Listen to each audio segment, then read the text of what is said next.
You are live, Vice Mayor Veros. Thank you, Christina. Good evening, everybody. Welcome to City Council meeting of March 8, 2022. I'm calling the meeting to order at 7:01 p.m. Before the roll call, the City Attorney has an announcement. Thank you, Mr. Vice Mayor, and good evening to the Council. Assembly Bill 361 suspends certain provisions of the Brown Act, allowing public meetings like this one to be held by teleconference in order to prevent the spread of COVID-19. I would now ask the Vice Mayor to recognize me after the roll call to confirm a few matters for the record. Sounds good. Christina, roll call, please. Councilmember Armstrong, Here. Councilmember Perkins, Here. Councilmember Zafar, Here. Vice Mayor Veros, Here. and Mayor Hudson is absent this evening. Thank you. We recognize the City Attorney. Thank you. And based on the responses to the roll call, please let the record reflect that all council members can hear the proceedings clearly. And if there are no objections, the record will further reflect that each council member believes, based on facial, voice, or other type of recognition, that the persons representing themselves to be council members are who they say they are. And seeing no objection, I will turn the meeting back over to you, Mr. Vice Mayor, and remind you that all votes must be taken by roll call tonight. Thank you. With that, we go to item number 2. Please join the Pledge of Allegiance. I pledge allegiance to the flag of the United States of America and to the republic for which it stands, one nation under God, indivisible, with liberty and justice for all. Okay. With that, we go to item number 3. Let's go to item number 3, announcements. 3.1, changes and additions to the agenda.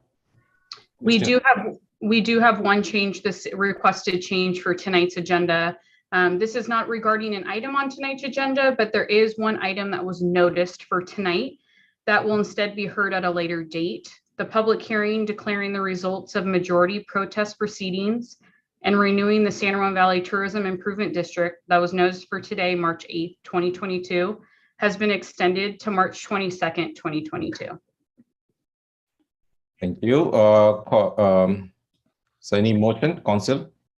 Anyone want to move the motion on this? I can move. Any second? Okay, so Council Member Jaffer move the motion and Council Member Perkins second.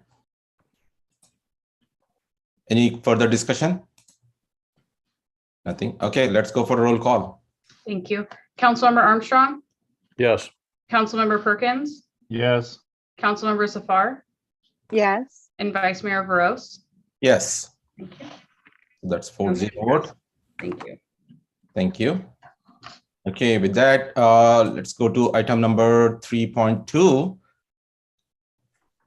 If you wish to speak under public comment or regarding an agenda item, please click raise your button or raise your hand button on your computer or *9 on your telephone to request to speak when public comment is being taken on the agenda item. You will then be unmuted when it is your turn to make your comment for up to 3 minutes. After the allotted time, you will then be remuted.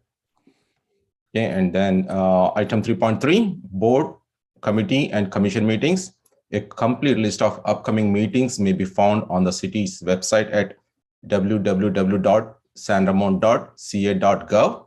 Subscription service is available at the link for automatic meeting notification.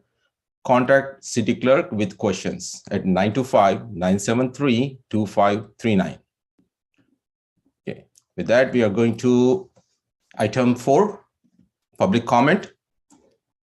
At this time, the public is permitted to address the City Council on items that are on the consent calendar, including requests to pull an item from the consent calendar and the reason why you wish to pull the item or items. Please note that the decision to remove the item from the consent calendar is strictly at the discretion of the City Council. Requests for the future agenda items, special presentation items under section 6 of tonight's agenda, items that are not on the agenda and are within the City Council jurisdiction. Okay, with that, I'm opening the public comment. Let's see if anyone is raising their hands for public comment.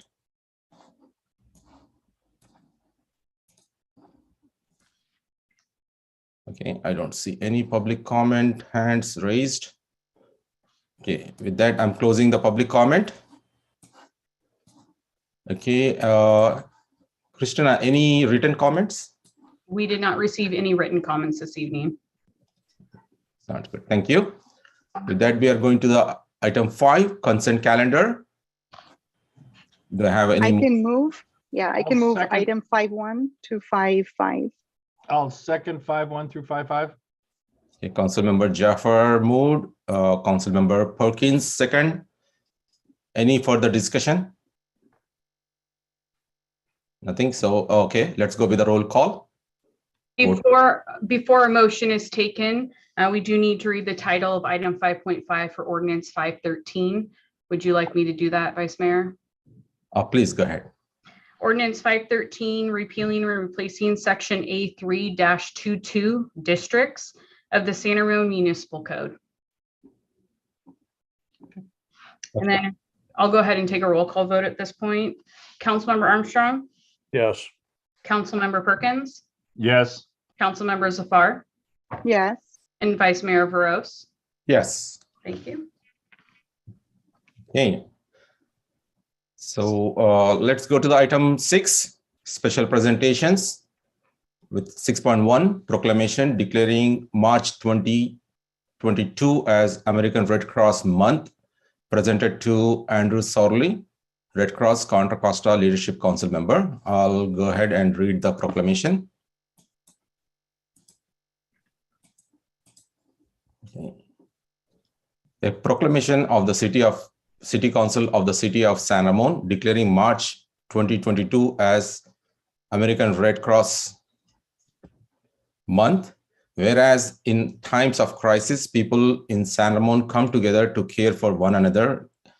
This humanitarian spirit is part of the foundation of our community and is exemplified by American Red Cross volunteers and donors.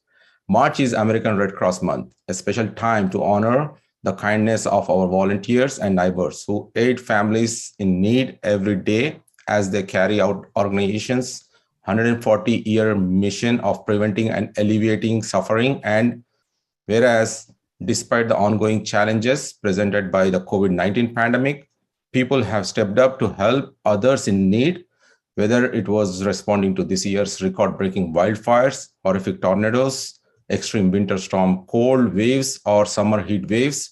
Volunteers continue to roll up their sleeves to give blood when our country faced a severe blood shortage. And whereas last year in Contra Costa County, 518 families affected by 130 devastating home fires relied on the American Red Cross and our partners for comfort and hope, providing emotional support, addressing immediate needs, and helping families recover with emergency financial assistance or community resources. Through our Sound the Alarm program, we made 108 households safer by helping residents create a fire evacuation plan. And whereas Contra Costa County residents donated 17,277 units of life-saving blood, hosted 788 blood drives, including working several partner-sponsored diverse blood drives to help the fight against sickle cell anemia. 8,486 local community members took classes to learn skills like first aid and CPR that save lives. 910 military members and their families received support and services, and humanitarian aid was provided internationally. And whereas Red Cross volunteers deployed 552 times, dedicating 61,930 volunteer hours to assist neighbors in California and around the country during 41 different disaster relief operations of all sizes, including wildfires in Oregon and California and Hurricane Ida. And whereas their work to prevent and alleviate human suffering is vital to strengthening our community's resilience, we dedicate this month of March to all those who continue to advance the noble legacy of American Red Cross founder Clara Barton, who lived by her words, You must never think of anything except the need and how to meet it. We ask others to join in this commitment to give back in our community. Now, therefore, be it resolved that the City Council of the City of San Ramon does hereby declare March 2022 as American Red Cross Month and encourages all community members to reach out and support its humanitarian mission.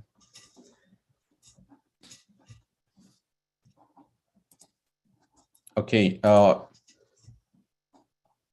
council members, any feedback, any comments from you? I'd like to hear from Mr. Sorley. He's the representative tonight. Yes, sir. Ms. Sorley on the call. Oh, yeah, he is. Yeah. Hey, thanks, Mr. Sorley, for joining the call. Please go ahead. Floor is yours. Thank you for your continued support of the American Red Cross. I'm Drew Sorley. I'm a Chevron employee and member of the Red Cross Contra Costa County Leadership Council. This has been a challenging year for us all, but especially for those that have suffered through one of the many disasters that our nation has encountered. When help can't wait during emergencies, the American Red Cross volunteers and blood donors step up to ensure those in need receive relief and care. Today, our work is powered by 90% volunteers, along with community partners and people trained in vital health and safety skills. Their actions provide hope every day. Whether it's rushing to the aid of people after disaster, supporting military families through the challenges of service, or rolling up a sleeve to give the gift of life. Last year in Contra Costa County, with the help of many of our partners, we held numerous blood drives. Brentwood led the way with 16. We provided aid to support communities. For example, teams responded to an apartment fire in Brentwood, and with our partners, we were able to provide the necessary support to the fire victims. And we recognized heroes. In Concord, the Red Cross awarded one of the most prestigious awards, the Red Cross Life-Saving Award, to Officer Aaron Kamash for saving the life of a two-year-old. Also in Concord, we participated in a safety fair at Todos Santos Plaza. And in April, our Sound the Alarm campaign will resume, allowing us to install life-saving smoke alarms to those communities in need. Finally, later this spring, the Red Cross will be conducting an evacuation drill for the 10,000 residents of Rossmore, which will be coordinated with all of our government partners. These are just a few examples of the activities we have engaged in during the last year, and we look forward to continuing the Red Cross mission throughout 2022 with the City of San Ramon. Our community counts on the Red Cross for help every day, and support of our community is at the heart of what we do. Our work never stops. Even during the pandemic, help can't wait. On behalf of our volunteers and those we serve, we want to thank the City of San Ramon and the City Council for standing with the American Red Cross. Thanks. So, council members, any more comments? Yeah, I can go. So thank you so much, Andrew. Really appreciate you coming and representing the American Red Cross of Contra Costa County here and sharing some of those details with us. I've always associated American Red Cross with obviously blood giving. I've been a major part of Red Cross and how I've come to associate myself with it, but all the other things you do as well, both not only in our local community, but for our country and for the global community, if you will. So thank you so much, appreciate, and really glad to recognize American Red Cross today as a proclamation. Thank you. Member Armstrong? Yeah, thank you, Andrew, for all that update there. That was fantastic. I've worked with the Red Cross as long as I can remember, my time in the Army and how they assisted soldiers, my time with FEMA, worked closely with them through catastrophic planning, worked with them on disaster sites at different shelters. I've participated in some of the CPR training that's been offered, and but all your programs, your smoke alarm installation programs, and the whole blood donation program. I get over there, do my double reds every once in a while when they allow me, And it's such great work, and you make such a wonderful contribution to our community. So thank you for all that you have done representing the American Red Cross. What a great organization. Thank you. Councilmember Perkins. There's not a whole lot left to say that Councilmember Safar and Armstrong haven't already said. And I thank you very much for your efforts here, both in the county and the nation and worldwide, because I know the American Red Cross shows up through the International Red Cross in many, many ways. So thank you very much for all you do. Thank you. Thank you. Thank you, Andrew. As our council members already mentioned, I echo their feedback and comments about the greatness of American Red Cross, especially during the COVID-19 pandemic. The way you step up and help the community, it's amazing. So thanks for all your great services. I think the proclamation is well written. Thanks once again for all your great services. Any final comments from you, Andrew? No, sir. Appreciate it. Thank you. Thank you. Okay, so with that, we are going to the item number 6.2, Proclamation declaring March 2022 as Prescription Drug Abuse Awareness Month, presented to April Roro, Founder, Executive Director of the National Coalition Against Prescription Drug Abuse, and Reva Joshi, Youth Ambassador of the National Coalition Against Prescription Drug Abuse. Okay.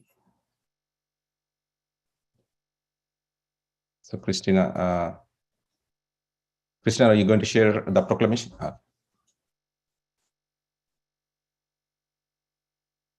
Perfect, thank you. A proclamation of the City Council of the City of San Ramon declaring March 2022 as Prescription Drug Abuse Awareness Month. Whereas when used as prescribed by a doctor, prescription medicines such as stimulants, sedatives, and opiates can be helpful in treating many illnesses.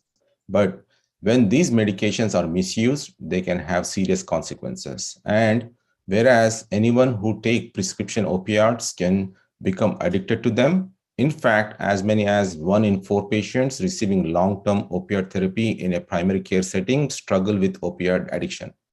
Once addicted, it can be hard to stop. And whereas in 2020 in Contra Costa County, there were 478,723 opioid prescriptions given to patients, which is an age-adjusted rate of 347.4 per 1,000 residents, higher than the state rate of 333.3. And whereas in 2020, a total of 16,537 emergency department visits occurred in California that were related to opioid overdoses, and 93 of those visits occurred in Contra Costa County. And whereas provisional data from the Center for Disease Control indicates that of the estimated 100,306 drug overdose deaths nationally during a 12-month period ending in April 2021, 75,673 were from opioids, and 161 of those opioid-related overdose deaths occurred in Contra Costa County. And whereas it is estimated that the economic burden of prescription opioid misuse alone in the United States in $78.5 billion a year, including the costs of healthcare, lost productivity, addiction treatment, and criminal justice involvement. And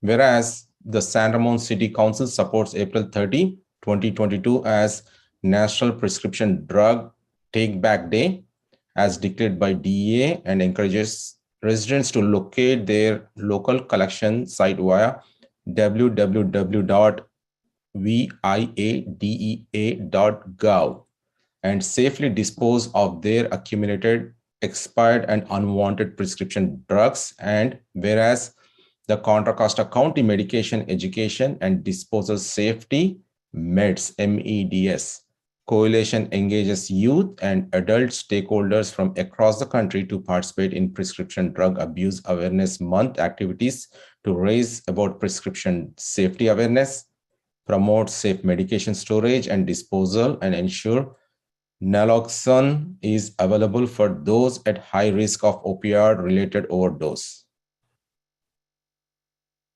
And now, therefore, be it resolved that the City Council of the City of San Ramon does hereby declare March 2022 as Prescription Drug Abuse Awareness Month and encourages all community members to participate in prescription drug abuse related prevention programs and activities, and encourages all community members to pledge, spread the word, one pill can kill. Okay, do we have April or any representative from? April's here. Okay, so let's bring April on the call. Let me go off of mute. I'm here. Thank you. Hi, Good evening, Vice Mayor Feroz and all the other folks here on the call, including our council members, etc. For those that don't know me, I am April Rovero, and I'm the founder of the National Coalition Against Prescription Drug Abuse and also the Meds Coalition in Contra Costa County, and I'm still the chairperson of that organization as well. So on behalf of both of those coalitions and all of our many community partners, I want to thank you for recognizing this month once again. And I think this may be the 10th year that you've done it. Recognize this month as Prescription Drug Abuse Awareness Month. I would like to say it's getting better, but it really isn't. That one pill can kill theme used to be associated, when we started NCAPDA with prescription meds. But I can tell you now, we are really, really concerned about the fake prescription pills that are out there that are laced with fentanyl. And in fact, I just got confirmation today that one of our students over at San Ramon Valley High apparently did get a hold of a bad pill, and he passed away just a week or so ago. So we established, and I actually worked with then Senator DeSaulnier, who is now, of course, a congressman, to establish this month designation. And we did it really to give us an extra opportunity to really call this problem out. That was back in 2013. So here we are 9 years later, and we're still talking about this topic. The number that you quoted that is on the proclamation, that was just over 100,000 people from May to May 2020 to 2021. Just in September, so fast forward just a few more months later, there's another 4,000 people in our country that could have been added to the proclamation. And we do continue to see that the opioids are what's driving our overdose epidemic. And now, especially the fentanyl, it's coming in the form of powder. And when it does, it can be added to virtually any street drug out there. So it's showing up in cocaine, it's showing up in meth, heroin, of course. And even we're hearing more and more reports now about it showing up in marijuana, which is really, really concerning. So we're doing everything we can to educate community members, as we have from day one. And so it's going into the schools. I was just over yesterday in Monte Vista High School, spending my day there in front of ninth grade health class students, trying to share out what work we're doing and how they need to operate in terms of medications to stay safe. The other thing we do is we distribute naloxone overdose rescue kits. And so if anybody's familiar with Narcan, that is a medication that used to be just available for those who were responding, as first responders, say the EMS folks, et cetera. But now it's available to lay persons like us. And so we are providing it to community members who may be at risk, but also we feel every parent with teenagers needs to have it. We're trying to get as many units into the hands of college students as we can too. So what you can do personally is go home and take a look at your own medicine cabinets. It's real likely if you have medicines at all, you'll find that you've got expired medications there. You may find medications left over from surgery or whatever that you don't need anymore. The best thing to do is get rid of them. And the best way to do that is to take them to our local PD. Actually, Danville or San Ramon, both offices have have a ban. We also have them in Safeways now, CVS's, and our Kaiser facility over on San Ramon. No, it's Camino Ramon, sorry. They have a bin in their office too, the lobby area. So check out your medicine cabinet, get rid of your meds, lock up the ones you still need, make sure others that may come into your house, family members or not, don't have access to them. Let us know if there's an opportunity for us to speak at any kind of a gathering. We'll speak to anybody, whether it's young people, old people, it does not matter, because anybody can be affected by this problem. And then be prepared for the unexpected yourselves. So come to us, ask for Narcan, we can get it to you. Also visit our website because we do have a lot of educational opportunities over in Danville. We have 3 of them this month. The PTA has gotten a hold of us, and it wasn't even in response to the most recent passing of the student. It was actually before that we began planning for those. I'd like to see us do more of that in our community here in San Ramon too. So you can find out more about us by going on onto our website, ncapda.org. So that is all I have to share, but we do have 2 members of our youth ambassador team I know that wanted to share a few words tonight too. Who's going first, Reva or Dana? Or Dana? Reva. Okay, Reva. Reva, go ahead. Okay, thank you. Hello, everyone. My name is Reva Joshi, and I'm a sophomore and one of NCAPDA's 19 youth ambassadors. I started NCAPDA at the beginning of my freshman year when April gave a presentation at my school. Through the NCAPDA, I learned about many stories of people who have had firsthand experience with a substance use disorder. At the organization, the other ambassadors and I try our best to educate others. The more people who are educated, the more lives we can save. NCAPDA has helped me gain a perspective on the issue of drug abuse and also allowed me to make a large impact on the world. The issue of drug abuse is extremely prevalent in our modern world, and the NCAPDA has allowed me to be positively involved in a major predicament, troubling our beloved community. Currently, fentanyl has become more frequently used, and there have been cases of lethal laced fentanyl pills that have unfortunately killed so many people. And so for Prescription Drug Awareness Month of March, a couple of my peers and I in our school, we created infographics to help spread awareness on school campus about fentanyl and the issue and how harmful it can be. I'm very honored to be a part of the Youth Ambassador team and to be able to make a difference. Thank you so much. You? Dan, want to talk?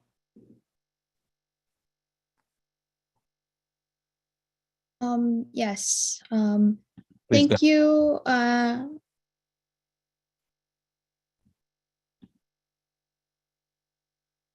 Yeah. Sorry, my Wi-Fi is not that good. Yeah, looks like it is freezing a little bit. Diane, maybe you can close or turn off your camera and hopefully the bandwidth would be better. Okay. All right. Is this better? Yeah, go ahead. Okay. Good evening, everyone on the San Ramon City Council. My name is Diane, and I am a youth ambassador for the National Drug Abuse along with Reva. In fact, we go to the same high school. And I am elated by the fact that the month of Prescription Drug Abuse Awareness Month epidemic is continuing to grow stronger, both in rampancy and potency, as previously explained by Reva in April. Although I'm only a high school student, the impact of prescription drugs is a community and likely many more, which is why I believe it's imperative.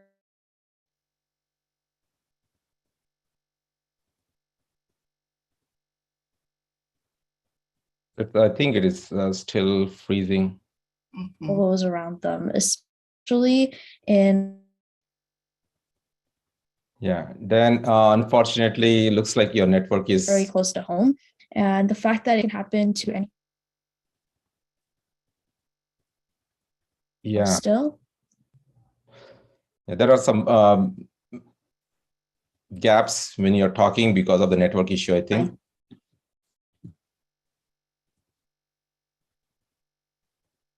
Okay, I see her muting her speaker, so I think that's enough for comments. Okay, with that, I'll open comments and questions from council members.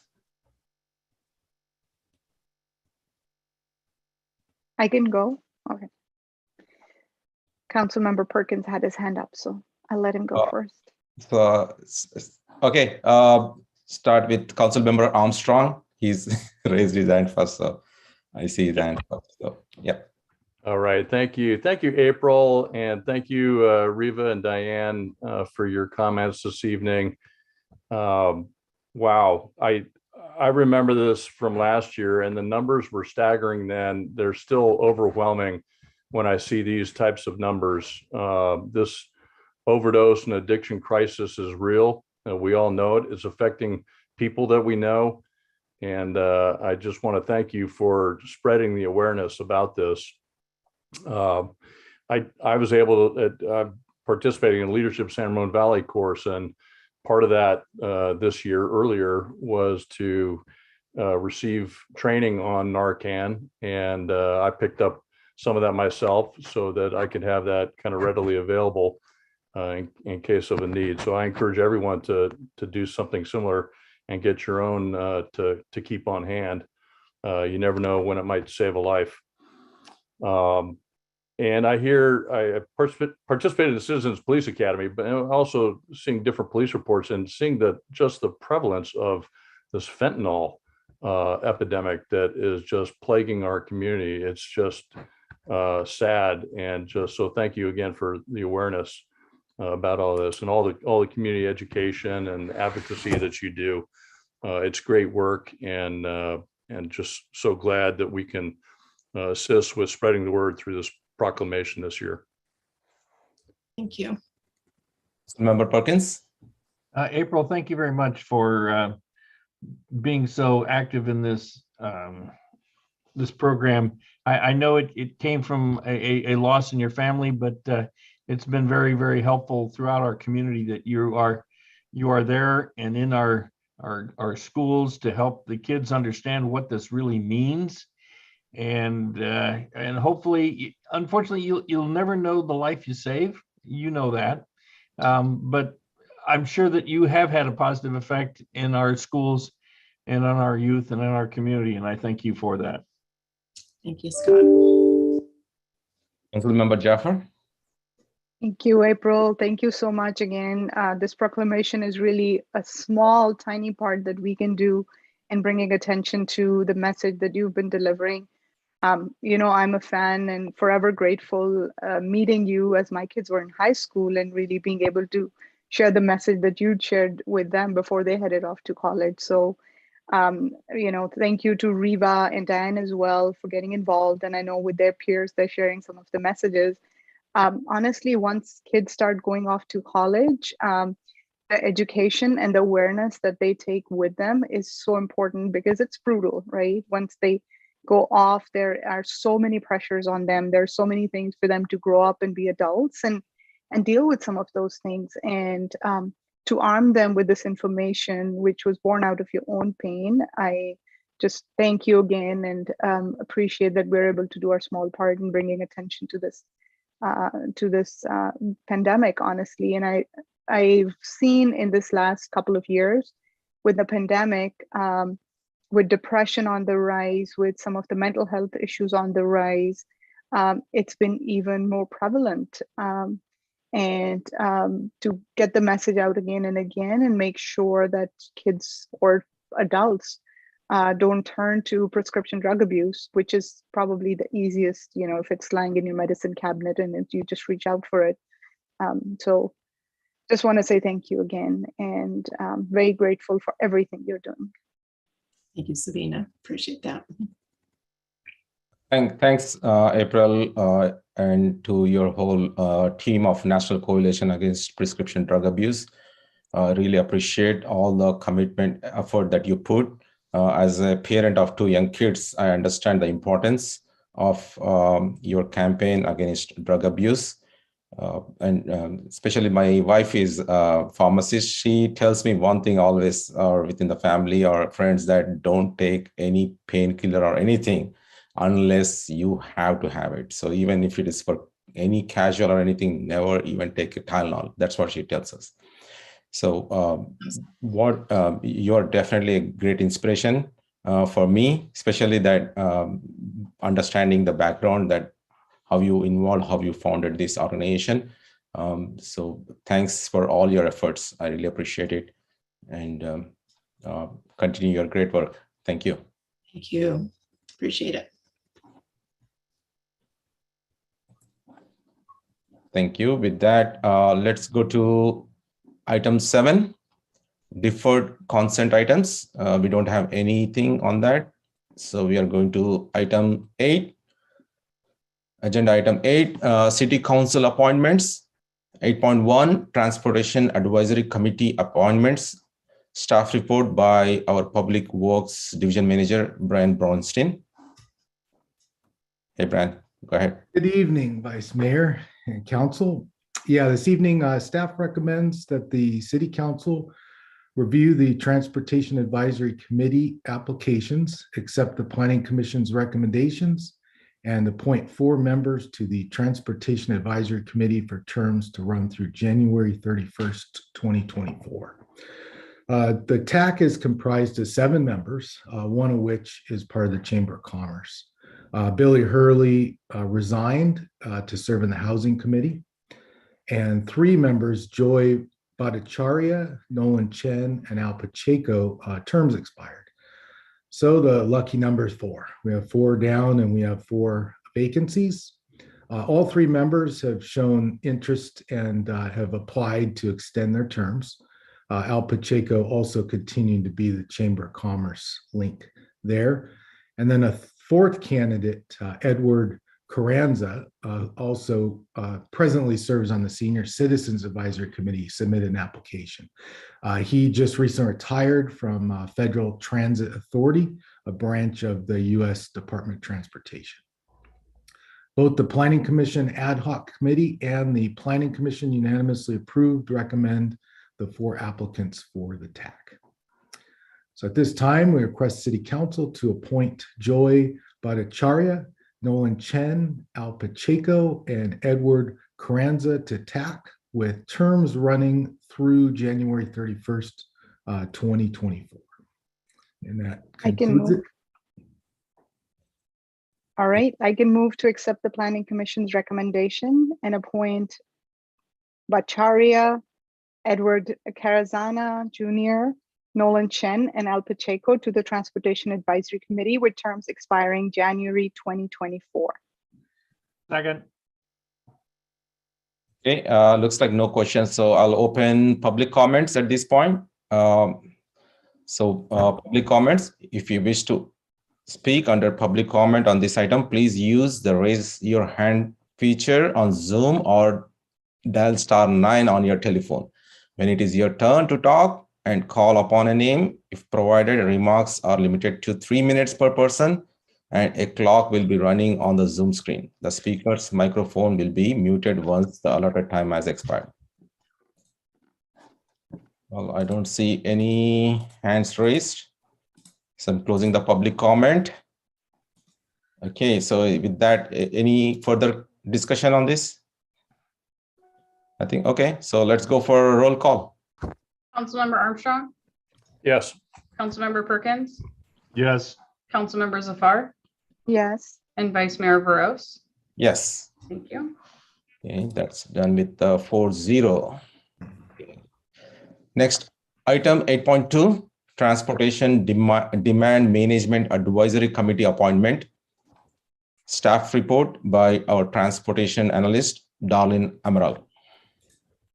Yes, good evening, Vice Mayor Rose, council members, and members of the community. The item before you is a recommendation to appoint Chris Weeks from the Bishop Ranch Transportation Center to the Transportation Demand Management, TDM, Advisory Committee for terms to run through January 2024. The TDM Advisory Committee members are representatives from the San Ramon business community and serve 2-year terms. The terms of 2 committee members and 1 alternate member expired January 2022. Notices were sent to the committee members for renewal. The vacancy notice was posted on the city's website, and staff reached out to San Ramon employers to recruit new members. In addition, the vacancy notice was included in the San Ramon Chamber of Commerce newsletter. The city clerk's office received one application. On March 1st, the Planning Commission recommended appointing Chris Weeks to the TDM Advisory Committee for the term running through January 31st, 2024. Thank you. Any questions, Council? I can move to accept the Planning Commission's recommendation and appoint Chris Weeks to the Transportation Demand Management Advisory Committee for a term to expire January 2024. Okay, Councilmember Jaffer moved and Councilmember Armstrong second. Okay, with that, let's open public comment. Let me see if there is. Now the public comment is open. Okay, I see one public comment. Okay,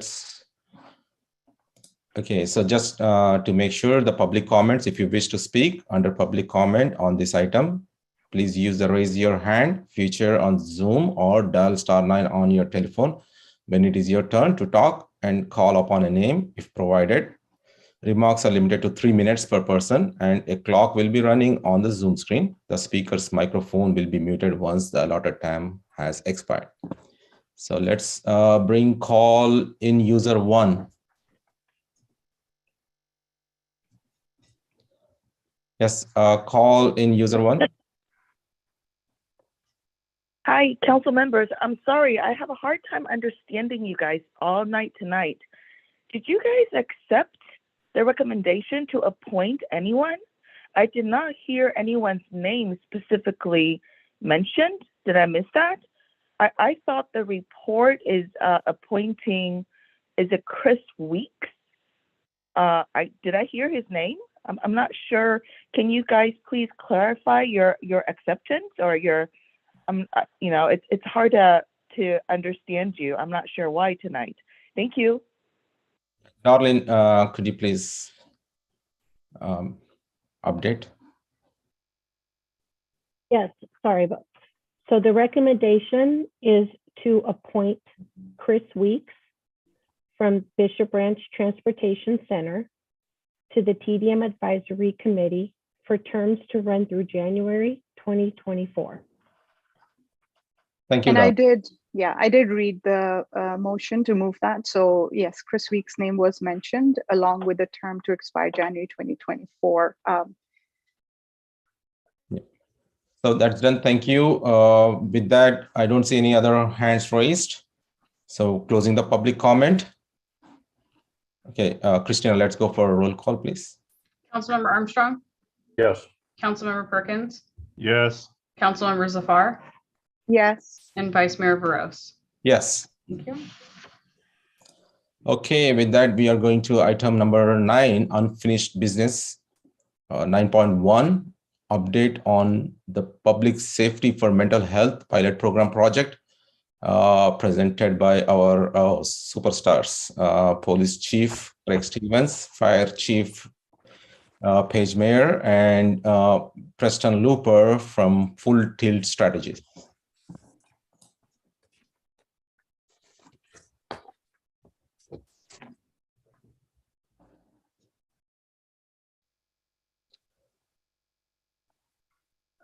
Hello, Vice Mayor. Can you hear me? Yes. Okay, great. I just took a second to move over. Vice Mayor, thank you for having us. Members of the council, it's always good seeing you. City Manager Joe Gordon, I saw you earlier today. It's good to see you again. But in any event, I'd like to introduce folks on the fire side of the table. I'd start with Denise Pangilinan, our communications director, also assigned to the city of San Ramon as a representative for the fire district, as well as Deputy Chiefs Frank Drayton and Jim Sellover. And I think, Christina, I don't know if you're going to carry the PowerPoint or if Ryan Mahoney's going to carry it, but I'll leave it to your what you would like to do. If Ryan has it readily available, that would be most appreciated. Otherwise, I can pull it up in just a moment. No, that's perfect. Thank you. Okay, so thank you so much for having us. I'd start by saying we're going to do more than the mental health pilot program. We're going to talk about, I think, things that affect and impact the city of San Ramon, I believe, in a very positive way. So we're excited to talk about some other initiatives and things that are happening in the city. And I think that the citizens will be very happy with some of the things that we have going. As the council knows, we like to come at least once a year, if not multiple times, and try to do an overview. But especially in a time when we are undertaking this pilot program and we have so many unique partnerships happening, we're just really excited to be here and present them. So with that being said, we'll get started.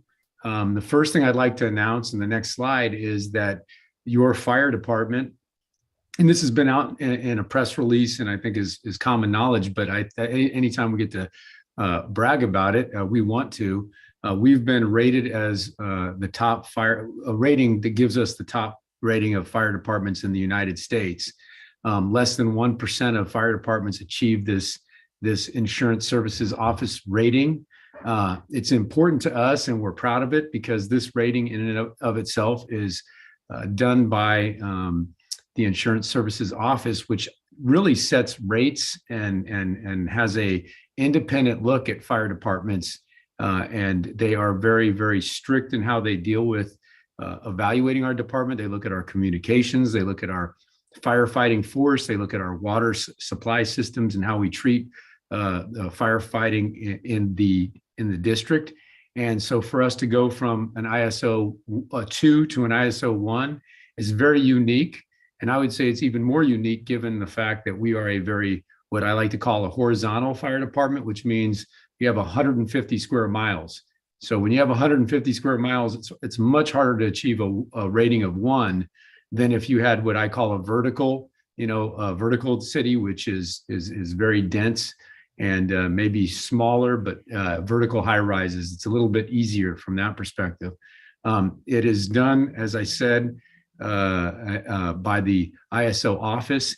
And we would urge our citizens, both our commercial residents and our citizens, our residential folks, to reach out to their insurance providers because this is, as of February, we've been able to achieve this rating. We started it 9 years ago when I got here, and we thought maybe we'd get to it, maybe not, but we could at least get close. And we're fortunate that we have achieved this. So we're proud of it, and we'd like to start off with that. And by the way, when we go through this process, this PowerPoint, if there's any questions, please feel free to just jump in. The next slide is the public safety building. And we want to talk about the progress as far as the public safety building is going. And that includes not only the administrative portion, which includes the police department and the fire department, but also our emergency operations center and our communication center. The thing for us is this undertaking with a remodel and a newly constructed essential services building is a huge undertaking. What we're going to start with is a video. The video is fairly long, but I hate to say, we're really proud of the progress. And with COVID and with all the wintertime, we wanted to really give you kind of a timeline and a look at what's happening with all those buildings. And I would say pay particularly close attention to the flooring as they go through some of these videos. I know that there was some concern with the floor and with the structure itself, but we're proud to say that we're fixing every issue that we have there, and we think it's going to go. It's going to be an amazing building for many years. So we'll start with that video, and I'll turn it over to Chief Craig Stevens from the police department.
Good evening, Vice Mayor and members of the council. It's pretty neat seeing that video. You saw about 8 months of work that's been going on. You saw a snapshot of about 3 or 4 minutes, but that's about 8 or 9 months of a lot of work that's been happening, and it's been really special, kind of on a really a weekly basis, seeing the progress that is being made. Tonight, we're going to be giving a broad overview on all aspects of the public safety complex. Of course, I'll be focusing primarily on the police department. And as far as significant upgrades, I could have filled probably 5 or 6 slides of all the things that we're doing to the PD. Instead, I chose just to focus on a few of the primary points. And Chief Meyer had brought up some of the floor issues. And I think all of you are aware that the PD really had some issues with the flooring. We thought it was isolated in a few areas of the PD. The main problem was we had some erosion that was taking place underneath the building, which was causing some of the concrete floors to sink. And when we got into the project, we found that it actually was much more widespread than what we had originally thought. And it really ended up being a huge undertaking. And I'm sure you saw in some of those videos, the amount of concrete we had to take out to really include fill underneath what the new floors will be to make sure that the erosion doesn't happen again. But fortunately, we've been able to address that. And another huge thing that we're doing is we're bringing the police department up to what current building standards are. So it's not going to be built to the standards of the Emergency Operations Center and 911 Center, which I'm sure Denise Pangilinan is going to talk about, but we are upgrading the build quality of the PD. You saw in the back part of the building, we're actually expanding our weaponless defense area. In essence, we're doubling that space for our defensive tactics training and things like that. And just in general, we've been able to make much more efficient use of the space we had at the PD. We've always had a good amount of square footage, but the layout was not optimal. We were short on office space. So with the new layout, we've made much better use of the square footage we have. We have been able to add many more offices than what we originally had. And the fantastic part is that we have room to grow, which we know that over years that our community and our department will grow, and we have room to expand in the PD. We're actually going to have several offices when we first move back in that are going to be vacant, but that's a good thing because we do have room to grow as our department expands. We've been able to expand locker room space. We were, particularly our men's locker room, we were running out of locker space. So we've been able to address that issue. So we've been able to add, I think, an additional 10 to 15 lockers for both the men and women's locker room. Another issue we were able to address is that in the past, when we were processing in custodies, let's say we had made a DUI arrest and we brought the person back to the PD to do, say, a breathalyzer test, that part of the building really was not very secure.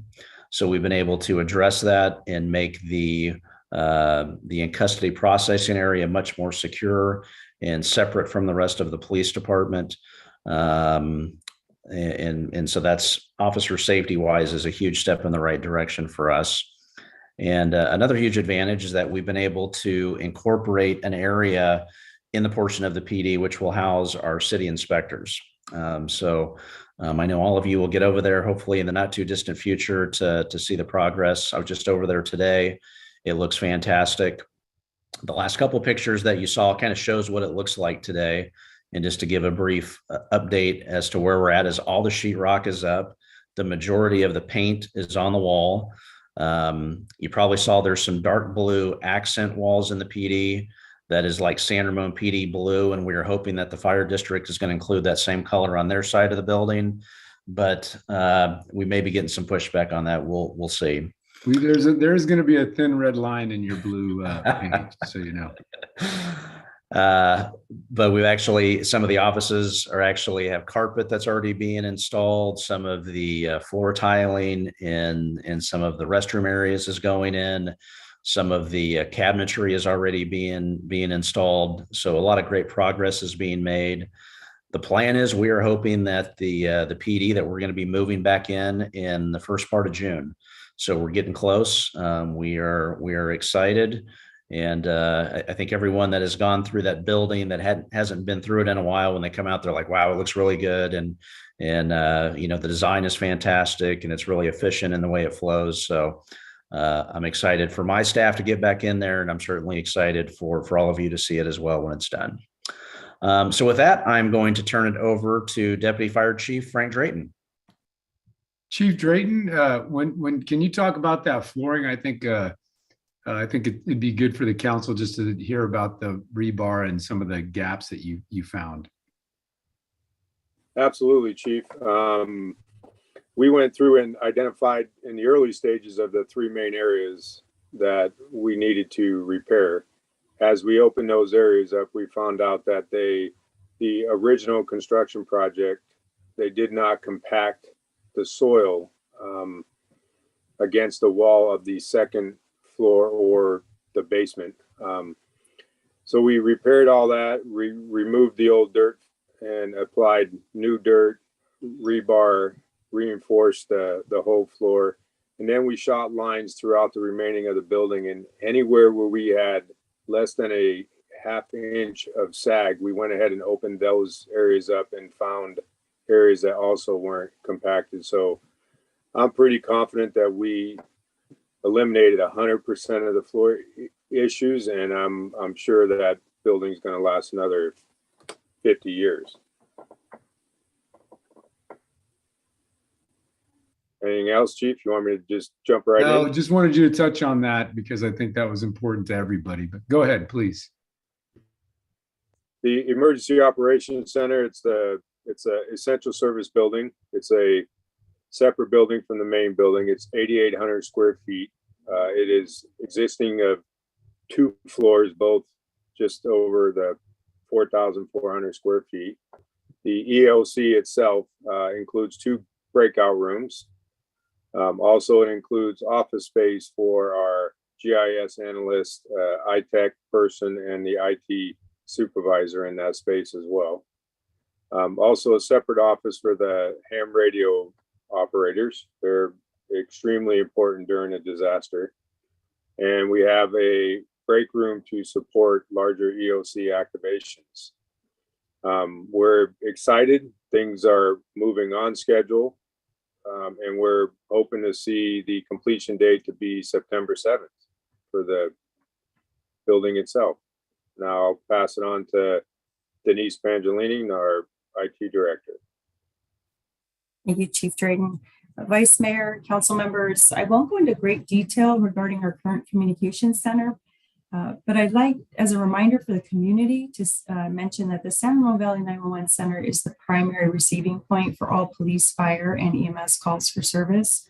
The State 911 Office end of the year report for 2021 showed that all 911 calls were answered within 10 seconds. And our communications center has 2 distinguished accreditations for emergency medical dispatching and emergency fire dispatching.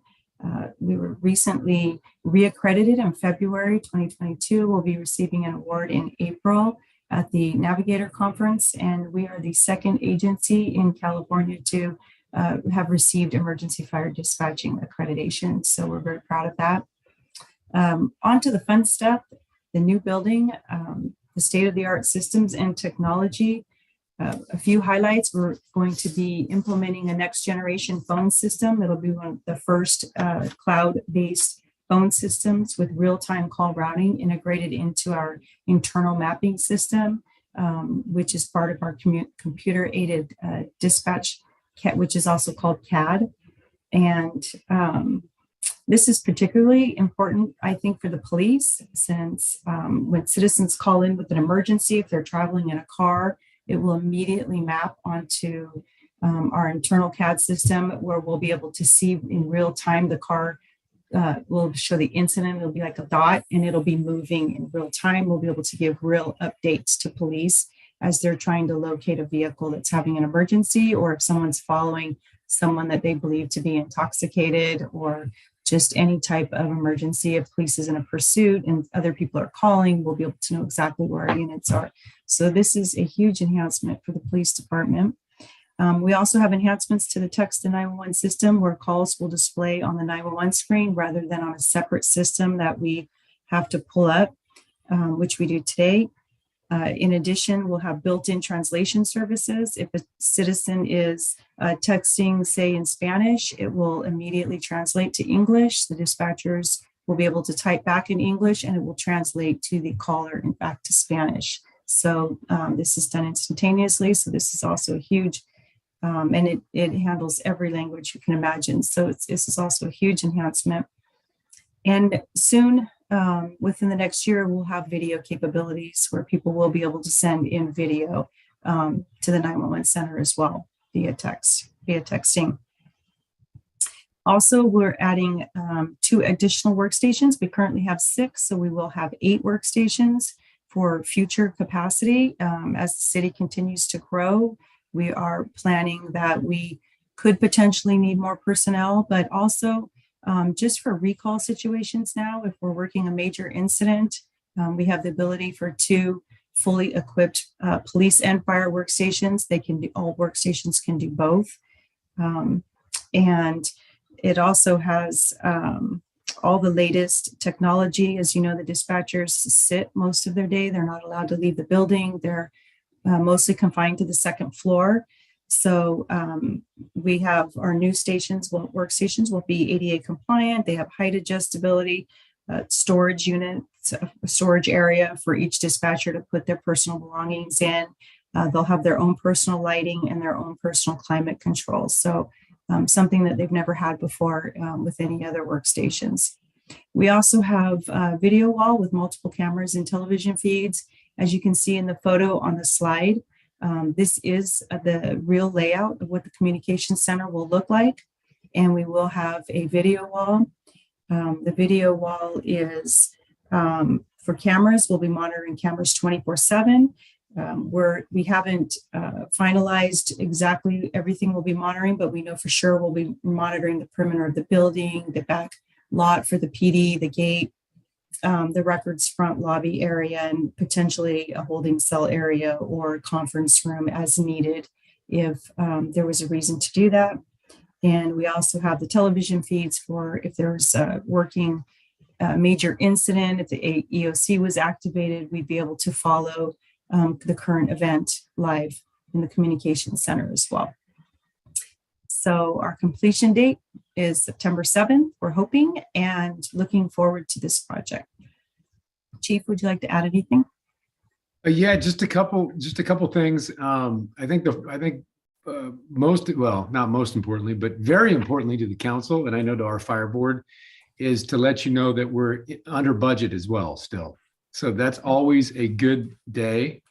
And especially in what we've seen, I think we couldn't have bid this project out at a better time, frankly, from what we've seen with supply chain and the cost of things going up. So we were very fortunate on this project to go out to bid when we did. And the only other thing I'd say is keep this in mind. I think Danville's coming up with their own EOC, which we're excited to, the more EOCs, the better.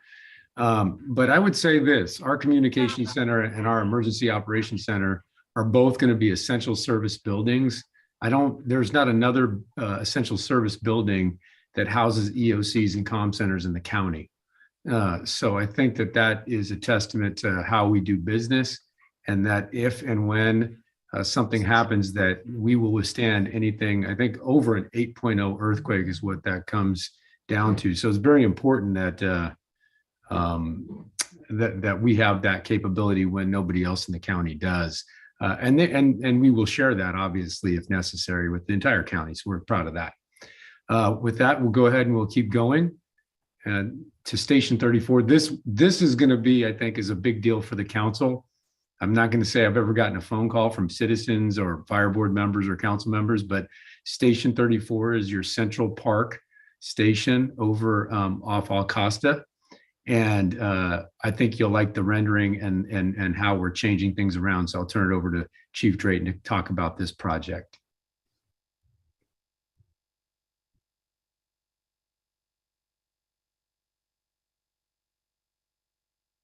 Well, you know what? I'm actually going to change my mind.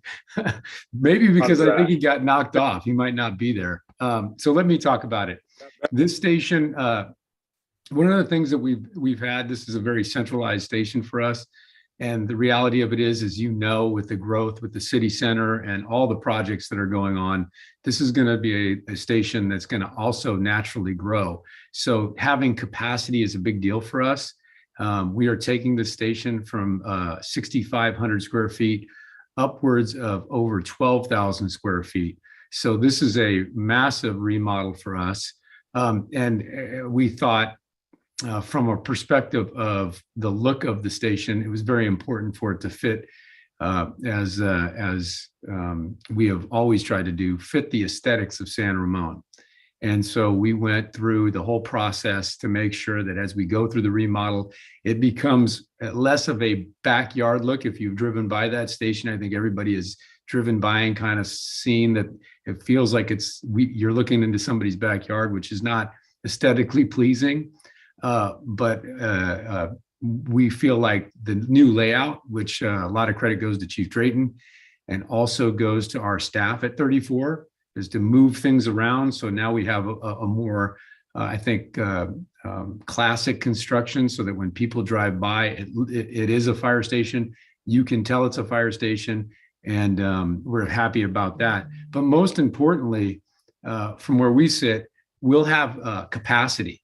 In this remodel, as you know, it's important in the firehouse that everybody has their spaces. So we respect all people, no matter, gender or otherwise. So we'll be able to have bedrooms for folks, to have privacy, also have the ability to have, which we do have some privacy there, but it's just going to be enhanced. And we also are excited about as I said before, the capacity. As we grow, we'll grow into the station as well. Completion date is January 2023. And I would just say to the council, you're going to see a lot of work starting next week. You'll see, thank you to Joe Gordon for allowing us to put our modular units kind of by the tennis court. And so you'll see the work start probably in the next 10 days. We'll be moving out of the station and you'll see construction. If Chief Drayton's not back, anything to add or questions from the council on this? Nope, Chief, we're good. Thank you. Well, hey, you're back. Thanks. Okay, next slide, we'll go into the mental health. This is the last of our presentations, but as you can see, we're doing a lot in San Ramon. Excuse me, Chief. Yeah. Just Martin, and just to clarify, that presentation. This is agenda items. We broke it up in two. I want to make sure procedurally we're good to go. So that was 9.2. We're going into 9.1 now. The fire district put it all in one large presentation, and there's public comment associated with that. So just wanted to get the city attorney's input on whether we need to do a public comment on each, or how we should do that just procedurally. Yes, thank you for pointing that out. We can, as they have kind of convoluted a bit, we can go ahead and do either one. We can take public comment for both of them combined, or if you preferred it to go separately, we can do that as well.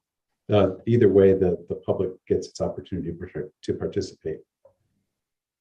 Thanks, Joe, for jumping in. I was able to ask because I'm seeing the agenda item a little bit switch. Yeah. So Martin, is it okay to take 9.2? We can now go to public comment on 9.2 and then switch back or swing back to 9.1. That is okay, or we can certainly do that. Yes. If we're going to have a distinct 9.1 after this, then yes, we certainly can. Okay, but if I understand you correctly, we can actually combine 9.1, continue with this conversation with 9.1, and then go back with public comment with both in one at one shot. Can we do that? Yes, we can certainly do that as well. Okay, I think let's go with 9.1 and 9.2 together. So yeah, Chief, please proceed. with your presentation. Yeah, and I apologize for that. We caught that later on, so I apologize. No. All right, we'll try to be fast. There's only a couple of slides left. We just wanted to remind you about this pilot program, front integrated safety training. We're excited about it, and I can see we didn't make that. It's actually frontline integrated responder safety training. So I apologize about that. But this is a pilot program as a reminder. And what it comes down to is essentially fire taking the lead on those nonviolent, low risk moments in time that we get quite frequently. And we've seen an increase in over the last several years. So we're excited about that. I'm going to turn it over to Chief Sellover that's going to go through it, and I'll jump in as Chief Sellover talks about this program, but it's going very, very well. And I think I just say one thing before I turn it over. We're excited that we've got Measure X money and grant funding. This is a pilot program that is going to be fully funded, both for police and for fire. And that's the city of San Ramon's police department will be reimbursed as necessary. So with that, I'll turn it over to Chief Sellover. Thank you, Chief, Vice Mayor, members of the council. Next slide. I'll touch on some of the impacts and metrics. So as part of our curriculum development for this mental health training, we understand the importance of having a good baseline of where we're starting to begin with. So there was pre-survey work that was done that touched both dispatchers, law enforcement, and fire. And just speaking from my own experience as a paramedic, I had very little, and I can't speak for all paramedic programs, but for mine, I know that we had very little training. It was very high overview of mental health crisis in paramedic school. Paramedics, much like other professions, have continuing education, 48 hours every 2 years. And I can probably count on one hand how much training I've had with mental health throughout my career. So that was identified in these surveys. And I can't speak for law enforcement. Chief Stevens could touch on. I know law enforcement maybe has some additional crisis intervention training or de-escalation training that they do. But we're happy to see with our training that we had a 95% increase in fire personnel competency. So it's been great. No two cities, communities are the same. The great thing about our mental health care educator, and I believe both fire and police's philosophy on this is that this program has to work for us and has to work for our community. So from the beginning, there's been a co-design methodology, taking perspectives from both sides, law enforcement and fire, and helping develop something that's going to work for us, work within our system, and work in our communities. Overall, the feedback has been very positive and enthusiastic.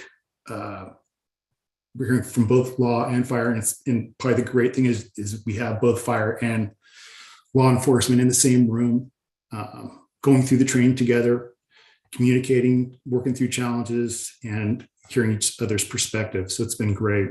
Main frustrations is lack of clarity and cooperation, as well as community partner collaboration.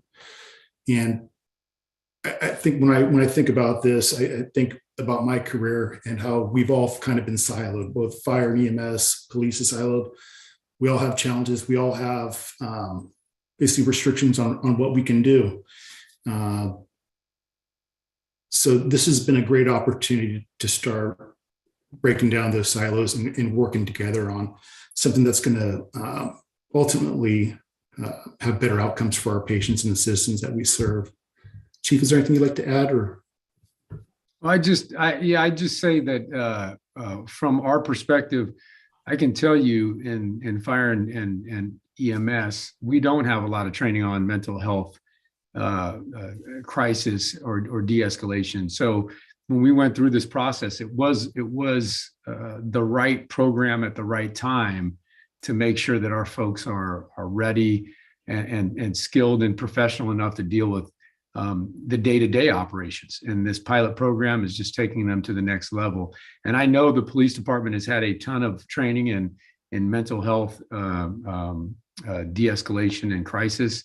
But I will tell you this, the feedback has been tremendous from both police and fire, because I think what we're doing in this community is what you hear a lot of, and I don't mean this to be disrespectful to politicians, you know, I only like the ones that I work with here locally.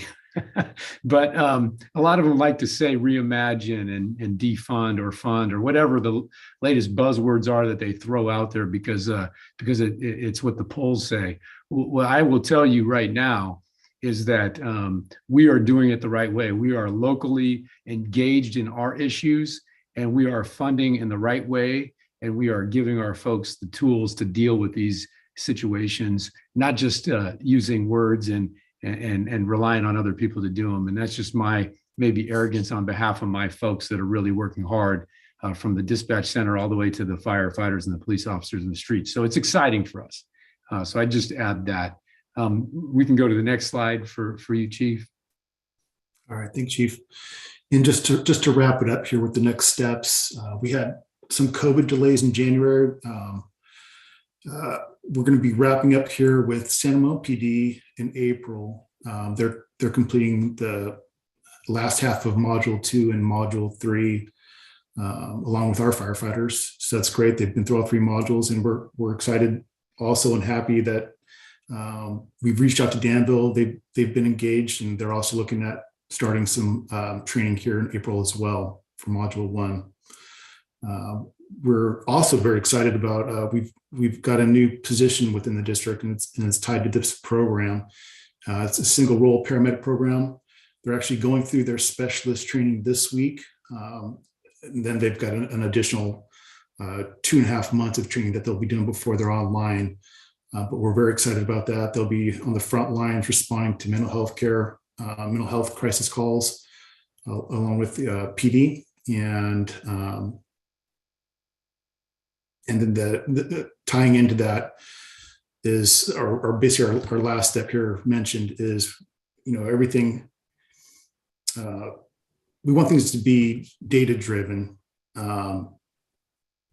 So those mechanisms are being developed at this point. We have some basic ones right now that we've tied into our patient care reporting system, but we need to build into that so that whatever decisions we make, whether it's policy or procedural changes, that we're able to measure those and make sure that we're doing the right thing and moving in the right direction, along with continuous quality improvement, evaluating every call going forward, and making iterations to our process if needed.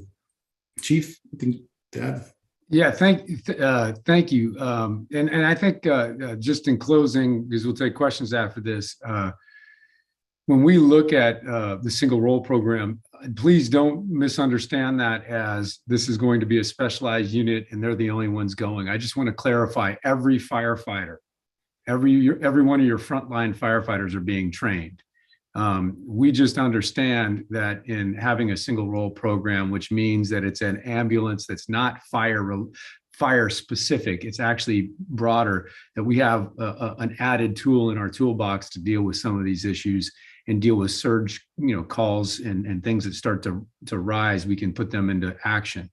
And I really want to emphasize analytics, data, and interpretation of the analytics and data. We are developing all of the looks at what the outcomes are, because that's what's going to drive what we do. This can't be a feel-good program that we say, hey, we've come up with this great idea and we pat ourselves on the back. We really have to evaluate what the outcomes are and what that looks like for our citizens, both from a customer service perspective and an outcome for the patients themselves. So that becomes important. And we are leveraging this in a greater role with speaking to some of our local hospitals. I just wanted the council and the citizens and our community members to know we are in the process of trying to develop local clinicians that we can take people to have alternative destinations. I don't want to steal Chief Stevens' thunder. You can correct me, Chief, if I'm wrong, but when you have 160 mental health calls in the last year, 2021, I believe. Am I right on that, Chief Stevens? Yeah, we had 162 for 2021, 62 of which were minors or juveniles. So, and 62 of minors. And I don't know, I don't know what the outcomes of those were, but I can tell you if almost every other day we're going to these calls, there's no reason that we should wrap up officers on these. And if there's alternative destinations that we can diffuse the situation, get them to a local hospital and have a partnership with that hospital, we're excited to do that. So the effort hasn't stopped with the pilot program. We understand we have to grow that and be able to have results and options. Otherwise, we won't have, I think we won't be doing our community a service. So with that, I mean, the next slide's questions, we can get out of the PowerPoint, and I would turn it back over to you, Vice Mayor Veros, and I'll let you dictate what we do next. Thank you so much.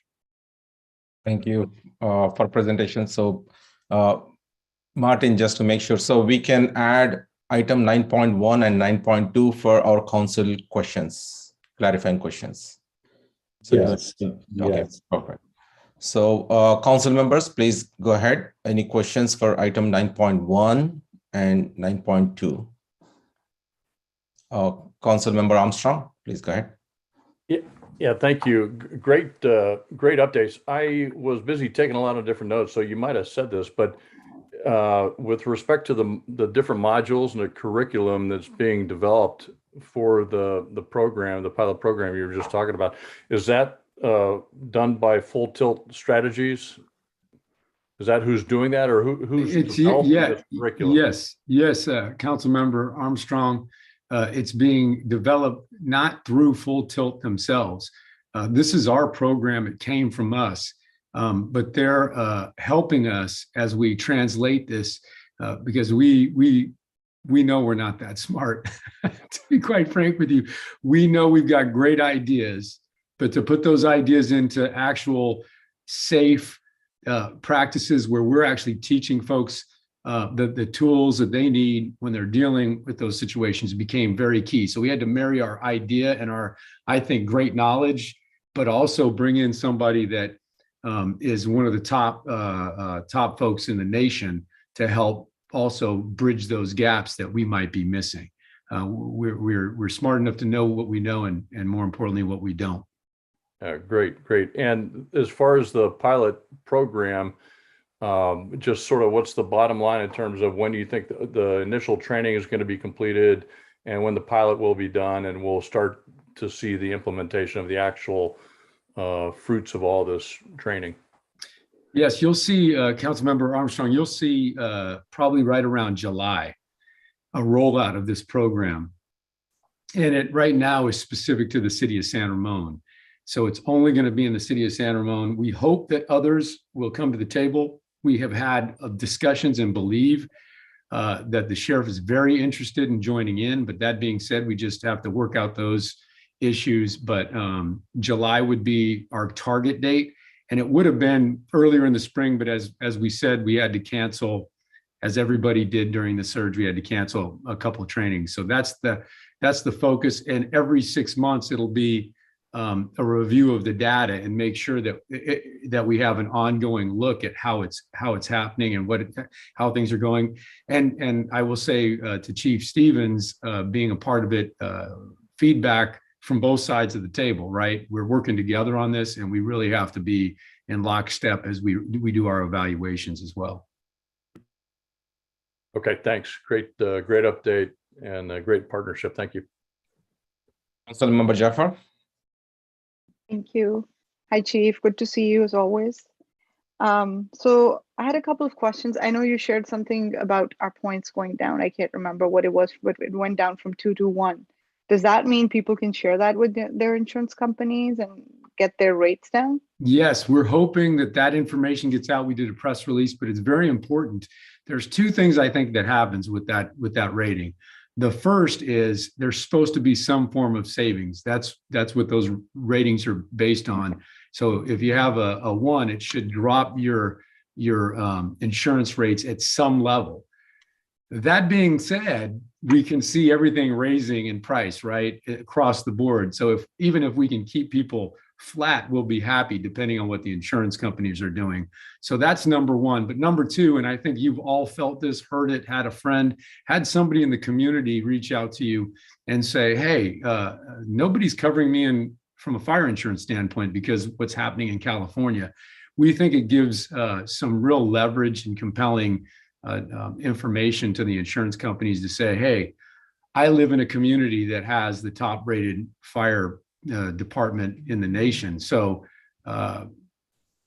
we think that there's value in that too. And hopefully having insurance companies want to do business in our area because we've seen it across the state. They're starting to leave. So we think those are the two big issues. So we would urge people to reach out to their insurance carriers.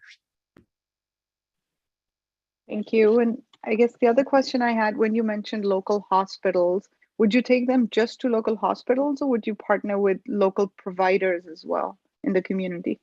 Right now, we're exploring local hospitals. We have the Measure X committee. We have grant funding that's out. Frankly, this is the time, anybody that's dealt with grants knows, strike while the iron's hot. It is a hot topic. Not only because I don't think it's fashionable, but it's a hot topic because it's, as we talked about statistically, the country is reeling right now with this.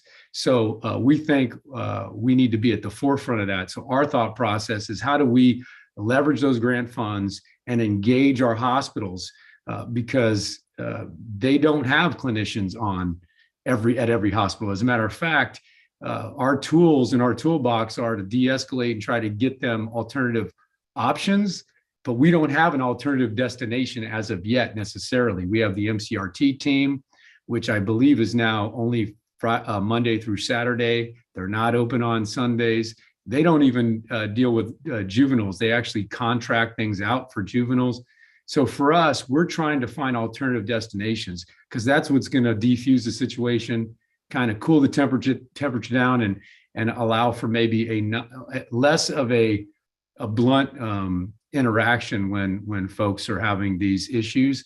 And especially, and it's just me, maybe it's just, I'm not focusing in on one group only, but when you see 60 juveniles in a year, I don't know that PES is right for all of them. So we're hoping that we can find those destinations and cool things off and get them in the right path. So those destinations would be in Contra Costa, but could be North Contra Costa as well, not specifically in San Ramon.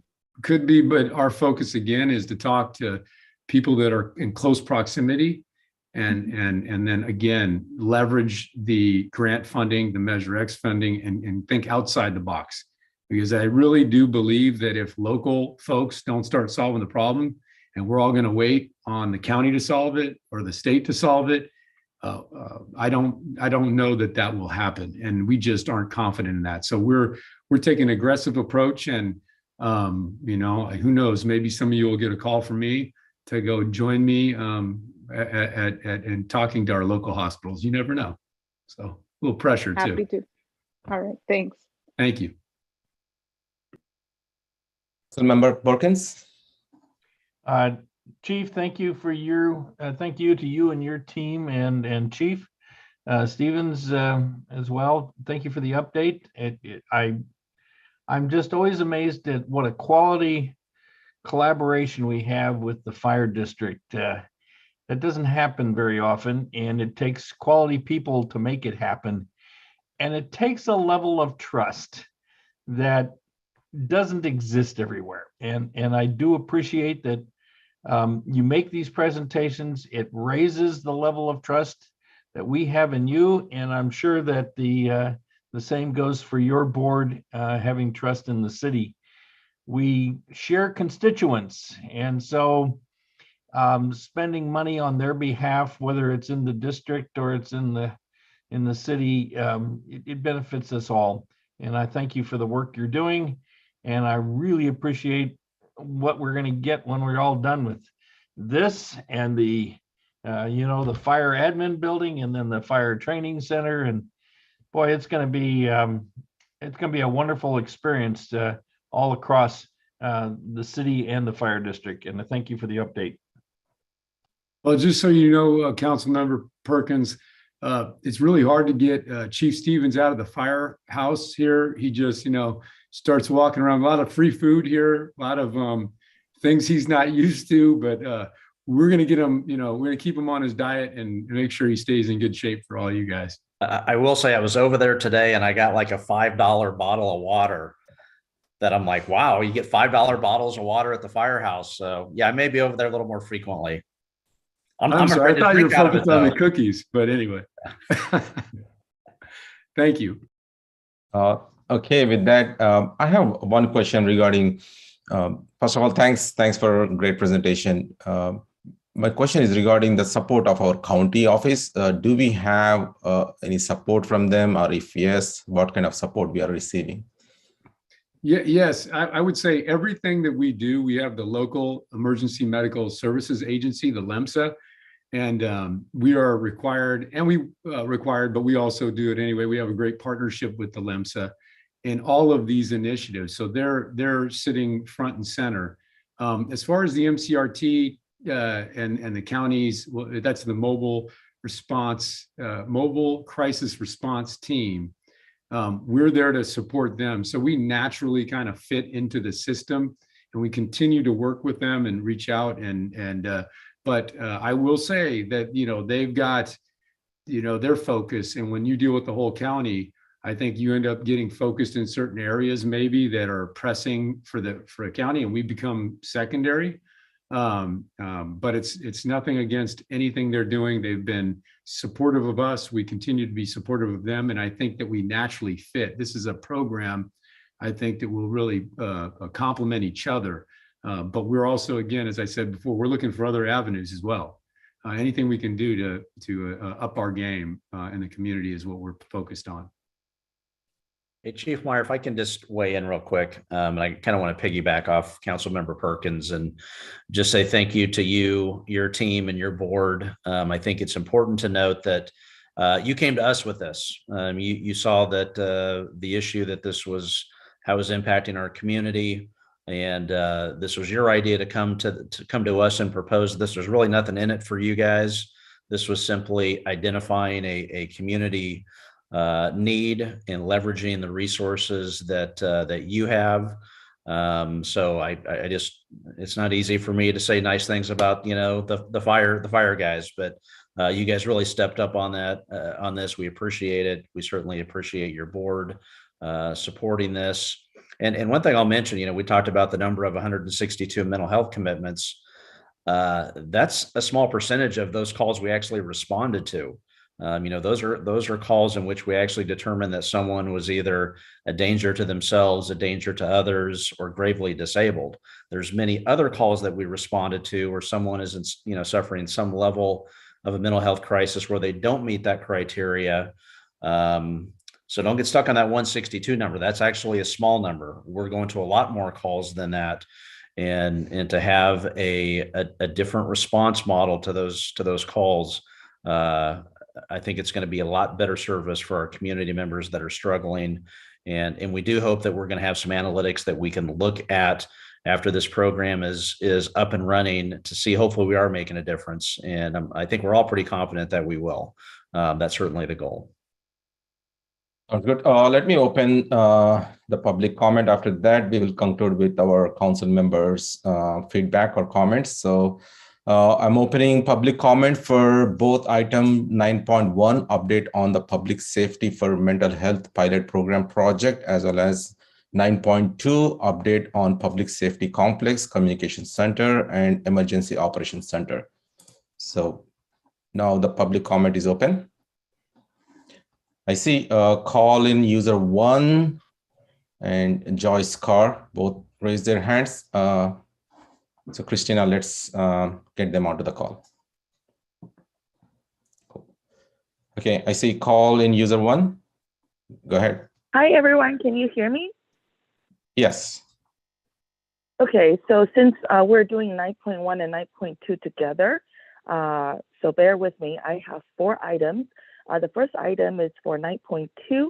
I want to compliment on the drone skills and the musical skills. The presenter of the slides, shown to the residents and the officials tonight. It was really, really nice to see the construction work is so clean and neat and organized. I'm so excited for our city.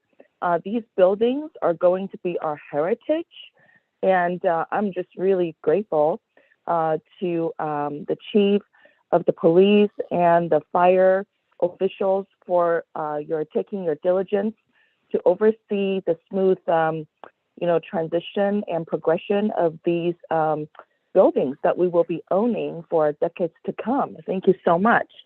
And the other 3 items I want to cover concerns 9.1. I just want to say it doesn't really matter when it comes to mental health, what kind of quote unquote expert is out there.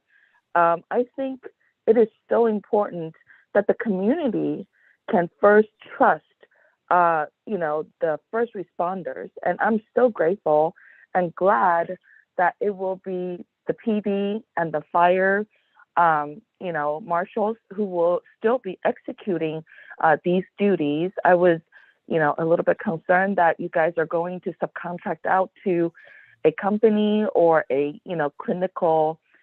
There are a lot of companies out there now, even in Silicon Valley. They do it like business. They'll call you on the phone like they're trying to pitch you an online service. I don't think that will work for us, and I'm just really glad that you guys are very mindful of trusting is a very important part of this entire service for our community. So thank you guys so much for being the people who will be coming into our homes to help our most needy families and minors. I do think that eventually mental health has to become a part of our regular medical services. Like, annually, maybe we go see our optometrist, our dentist, our, physician. It has to be something a little bit less stigmatized and a little bit more on a maintenance base. Before we get there, though, I'm glad that you guys are here to help our community. And lastly, I had addressed this with our county before, and I would like to share with our city. When I was growing up, church activities were really, really helpful for me as a minor. And I don't see that these days. I don't know if it's because of our diversity or if it's because of, the digitalization of our lifestyle. I think a part of our, faith groups are missing. And I know that there's a lot of diversity in our community. So when I say church, maybe other, religion, can be perceived as also church. But, I'm a Christian. So from my perspective, church fellowships played a very important role in my life. And I would like to see, more of those be integrated into our, city activities. We have so many churches, in San Ramon, but I don't think they are actively brought into our, city outreach or as a part of our community. I really would like to see more of those. My first camping trip was done with my fellowship. My first, experience on how to interpret, from Taiwanese to English was done for my church. And, really there's so much we can learn, and it becomes a smaller group and a smaller, community lifestyle as well.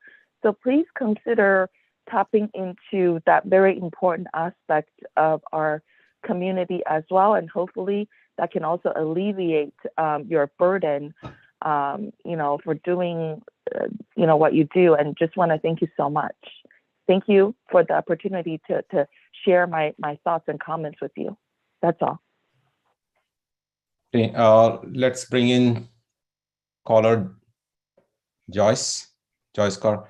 Just to let you know, as I combined both items, 9.1 and 9.2, instead of 3 minutes, we are making it 6 minutes. So. Oh, okay. Can you hear me? Yes, Joyce, please go ahead. Hi, good evening, Joyce Carr.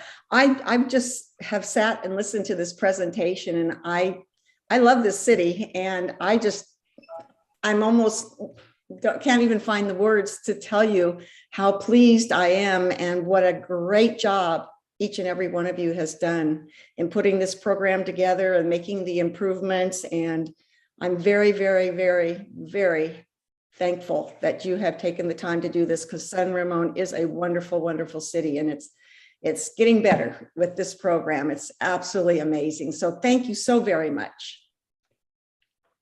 Okay, I don't see any more public comments, raised hand. I don't see any more. Okay, cool. With that, I'm going to close the public comment. Now let's start the council members' feedback. Any additional feedback? Okay, Council Member Armstrong, please go ahead.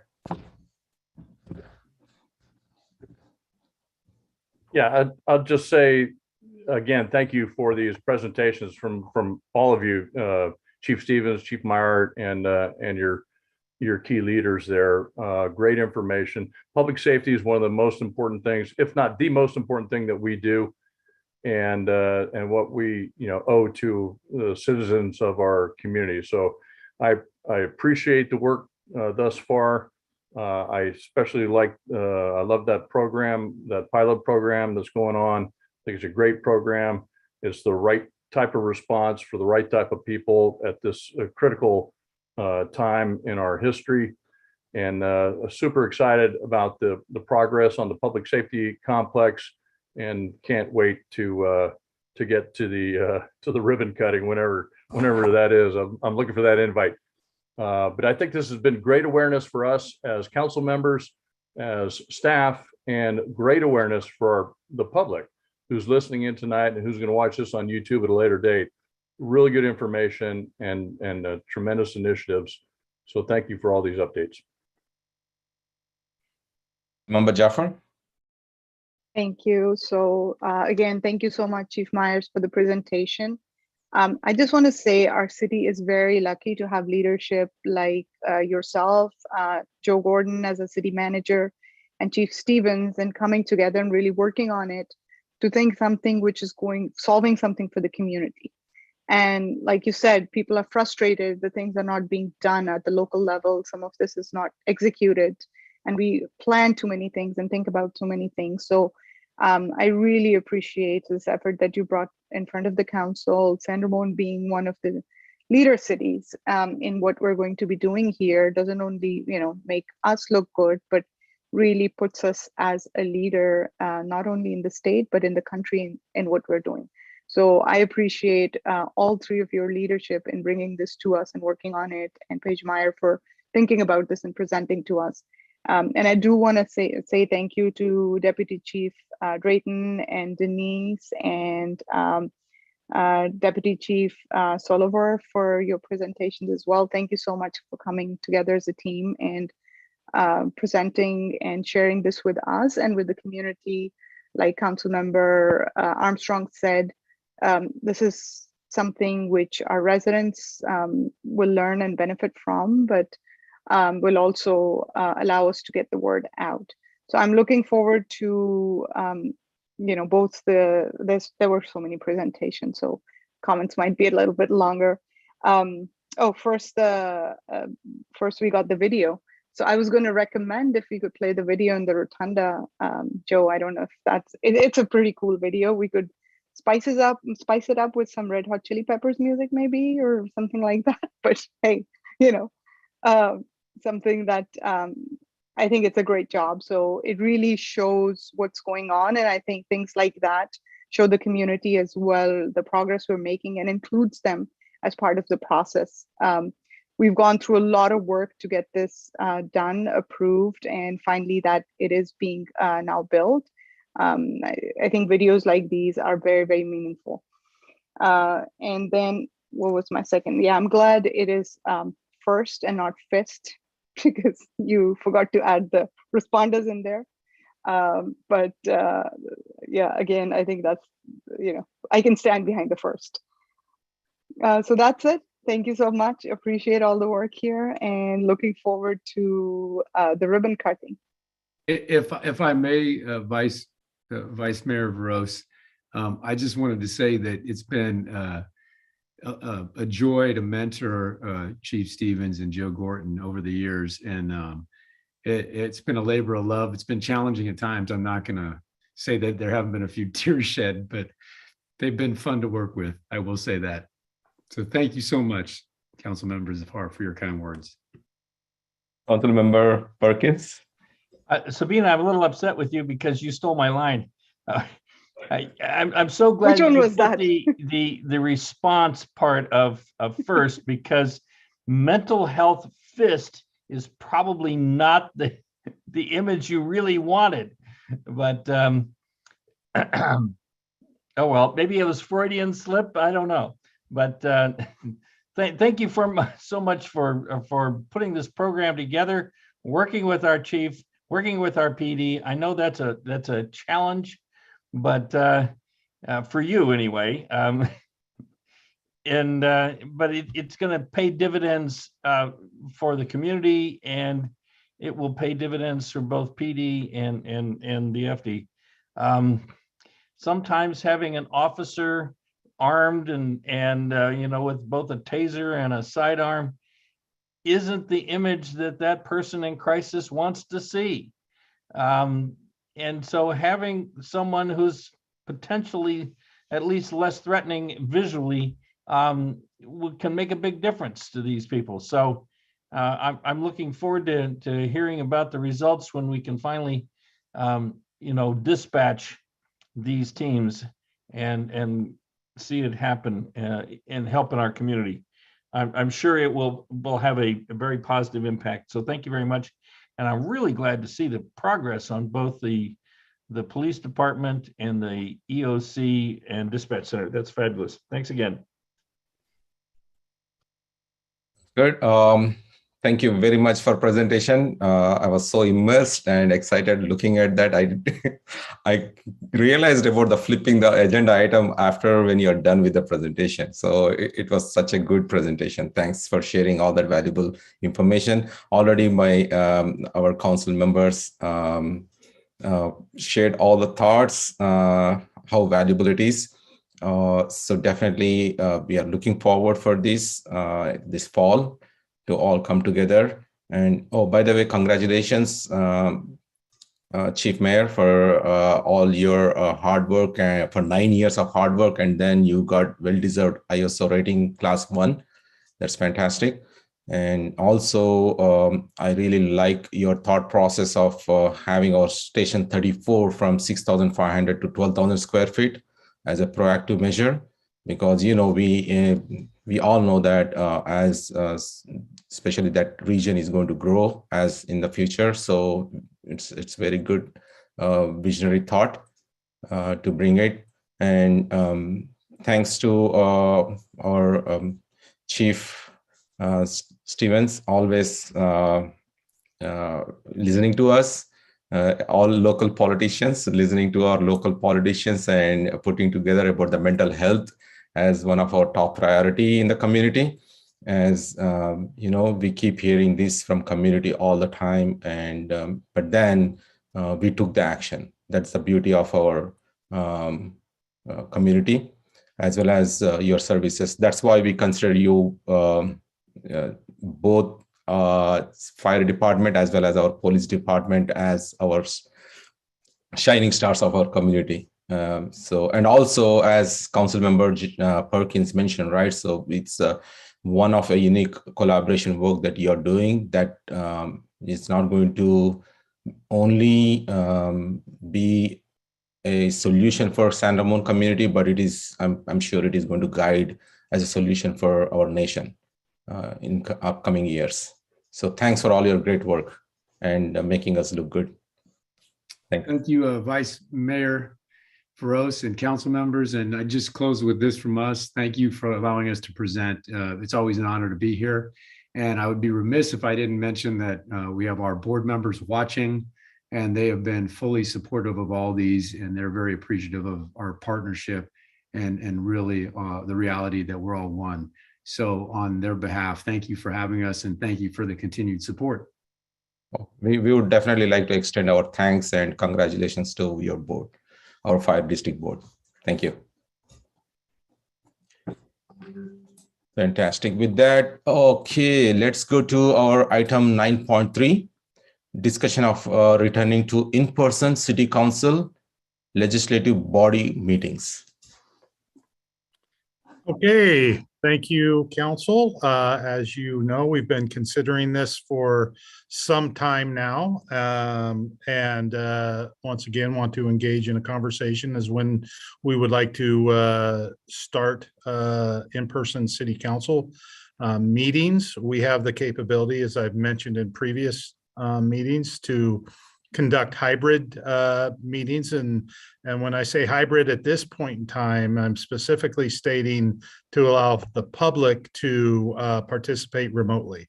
We are exploring ways that potentially down the road, if council members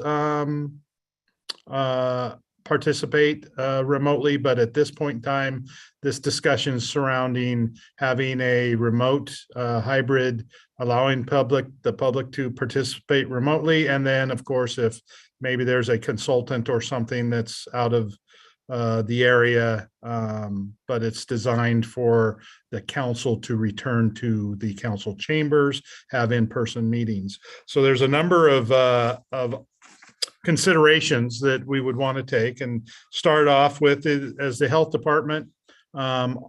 There are no mandates anymore with the health department. They have recommendations. They still would recommend safety protocols as well as having a written protocol. So it basically allows the council to make a determination of, where we want to land in these. And we envision it, initially staff envisions it, that we would open the council chambers. I believe anybody who felt they needed to, maybe they're what's the word I'm trying to think of, immunocompromised or such, would have that ability to stay home and participate still in the meetings on Zoom from a public perspective, but then we would also open the council chambers and allow the public to view it from the chambers. We do have and would institute social distancing protocols and have hand sanitizers and all the original kind of hygiene methods, and also if there was a need for overflow or anything, we could use for the rotunda as well. So with that being said, our initial view of it is that if the council wants to move forward, is that we start with the commissions and the council, make sure that there are no kinks. We've tested the system, it's worked. However, you know how technology is. So we want to kind of ease into it a little bit, if that be your desire. And as we work out any issues, then we can bring on committees if we would like to bring on committees. And so that would be also open to discussion as well. So I'll stop right there. And then if there's any specific questions or discussion items or anything that you would like to me to answer and further or address, we'd be happy to. We are currently still under AB 361, which allows for the remote meetings. We don't know how long that's going to take place or stay in place.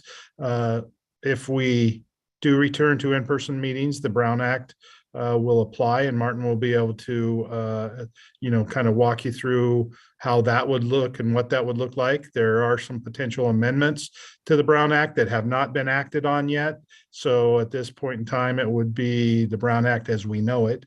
And So I'll leave it to the Vice Mayor Veros to conduct the discussion. And if you have any questions, I'm happy to answer them. Any questions to Joe? Why don't you take public comment and then we'll discuss it. Okay. Sounds good. Okay, with that, I'm opening public comment.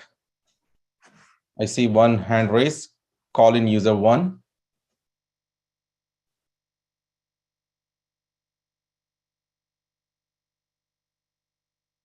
Hi, everyone. Can you hear me? Yes, we can hear you. Okay, so I would highly encourage for all the people who are panelists to be present. This is to prevent abuse. If we continue to allow people to come in as a digital image, and all of our recordings, public meetings are basically hosted out of a private business.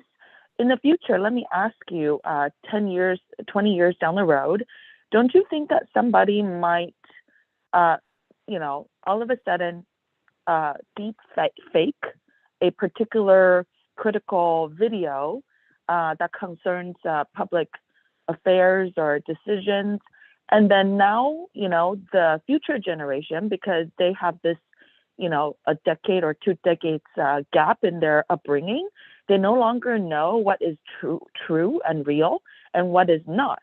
So now we're basically forcing documentation, right, to be at the mercy of Zoom. And Zoom's founder graduated from a university in communist China that basically produced all the top communist elites. Can you really trust our public meetings documentation to be gate kept by these companies? I don't think so. I think we should go back to physical meetings, and then we should actively seek to have some sort of authentication, and also a more provable kind of historical history keeping for our public meetings and for our city. So those of you who are digital savvy, maybe like Council Member Zafar, I would like to know your input on how we can hold these companies honest and beat any digital abuse down the road. Thank you. Isn't our in-person meetings also recorded and posted online, right? So the same thing. So either we are doing on Zoom, or even if you do in person, all of those documents are public documents, as well as all our videos. If you go back and check on our San Ramon meeting portal, you can find all the videos that are in the past in-person recordings also available. So, okay, with that, I don't see any more hands raised there, so I'm closing the public comment. Okay, let's start that conversation or discussion. Who want to start? Okay, Council Member Perkins, please go ahead. I'd like to start with the first meeting in April. I believe that gives the staff plenty of time to make sure that the systems are in place, and it kind of starts off that second quarter of the fiscal year, or excuse me, that would be the fourth quarter of the fiscal year. It's the second quarter of the calendar year. There's also, because March has 5 Tuesdays in it, it gives an extra week in there to make sure. I was talking to one of the staff members, and they were looking at upgrading some of the lighting and some of the cameras. And this would also allow for staff that amount of time. So that would be effectively 5 weeks from tonight. And that should allow all those, any other upgrades. I know they've upgraded some of the seating, and that'll be a positive. But there was some electronics that were some opportunities there to upgrade those as well. And it would be best to have those in place. And hopefully 5 weeks would be enough to do some or all of that. That is on April 12th. Is it April 12th, right? Sounds about right. My calendar real quick. April 8th. No, sorry, March 8th. So let me see. And that would be April 12th, yes. So that would be 5 weeks from tonight. Councilmember Jaffer? Yeah, I think that works. I would agree with that, although it would have been cool to come back in the second meeting in March, because our last meeting was the second weekend in March, second meeting in March. So it would kind of almost be like exactly 2 years. But you know, it is what it is. Yeah, I agree with you, Councilmember Perkins. I think for everybody to get ready.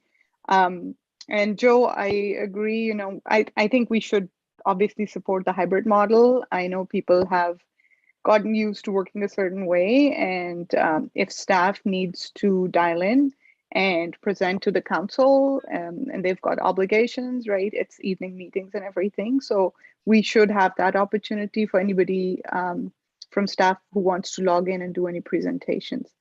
In addition, I think my thing was with committees. Perhaps we should let the committees decide what works best for them.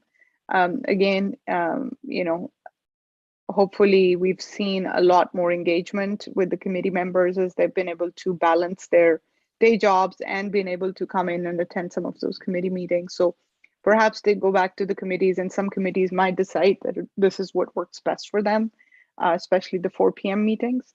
And some committees might, you know, decide they want to be in person. I don't know if the committees being hybrid would work that well, but never know. Yeah. Yeah, without a video system in other rooms, that becomes challenging. Yeah, it would be difficult. Yeah. And I think what we're Vice doing. Mayor, if I could just chime in on the legal aspect of this too. We have to remember that we're dealing with, that we're operating remotely now under AB 361, which has some pretty specific rules associated with it. One of them is that state or local officials are imposing or recommend measures to promote social distancing, or as a result of a declared emergency, the legislative body, which is you, finds by a majority that meeting in person would present imminent risks to the health or safety of attendees. It might be difficult to make the case that it would be more dangerous or more of an imminent risk to the health and safety of attendees at council meetings than it would be at, for example, commission or committee meetings. That adoption of findings might be difficult for the council. So there's that consideration as well. Also, the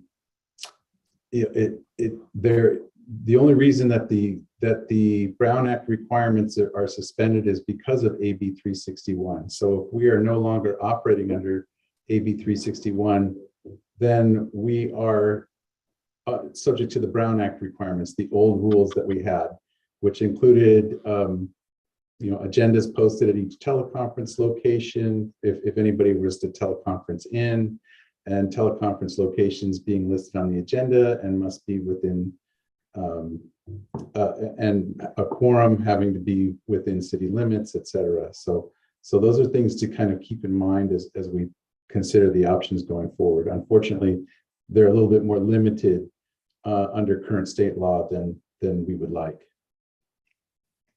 Thank you, Martin, for those details. Yeah, sorry, go ahead. Are you seeing the legislature change its stance on, and do you think there might be things coming to the legislature which might address this new way of working because it was never done before? Or I do think that there will be something, and I do know that they're talking about it. I honestly don't know what the specific proposals are at this stage, but I'd be happy to update the council when I find out. Thank you. Is that okay? Sorry, Councilmember Armstrong, please go ahead. Yeah, Well, we've talked about this, you know, as a non-agenda topic, you know, a little bit around the edges of this in the past, but I think we're all in agreement to go with a hybrid. But I think the council members, if we're all in agreement tonight, we can go forward starting in April. I'm not so sure that we want to apply this right away to our commissions as well without checking with our commissioners. And just as you were saying, Martin, it's got to be the right thing for public health and safety and things like that, but not just for the public, but also for the members of the commission. So if, say, a council member or commissioner, has some kind of either a sickness of their own or has some kind of a compromised system that may make them vulnerable at the time of the meeting or something like that, would there be an option for one of us or one of the commissioners to participate remotely? And I know this discussion assumes we're all going to be in attendance, but what if there is someone who's not quite ready to go back? Do we still operate then under the Assembly bill, or are we back to, straight up Brown Act? Well, I think that we either operate under AB 361 or under the Brown Act. There might be some middle ground if the council were to make the findings that that meeting in person might be an imminent risk to one or more of the attendees, if we and maybe carve out an exemption for anyone that might feel that they're immunocompromised. And if that were the case, then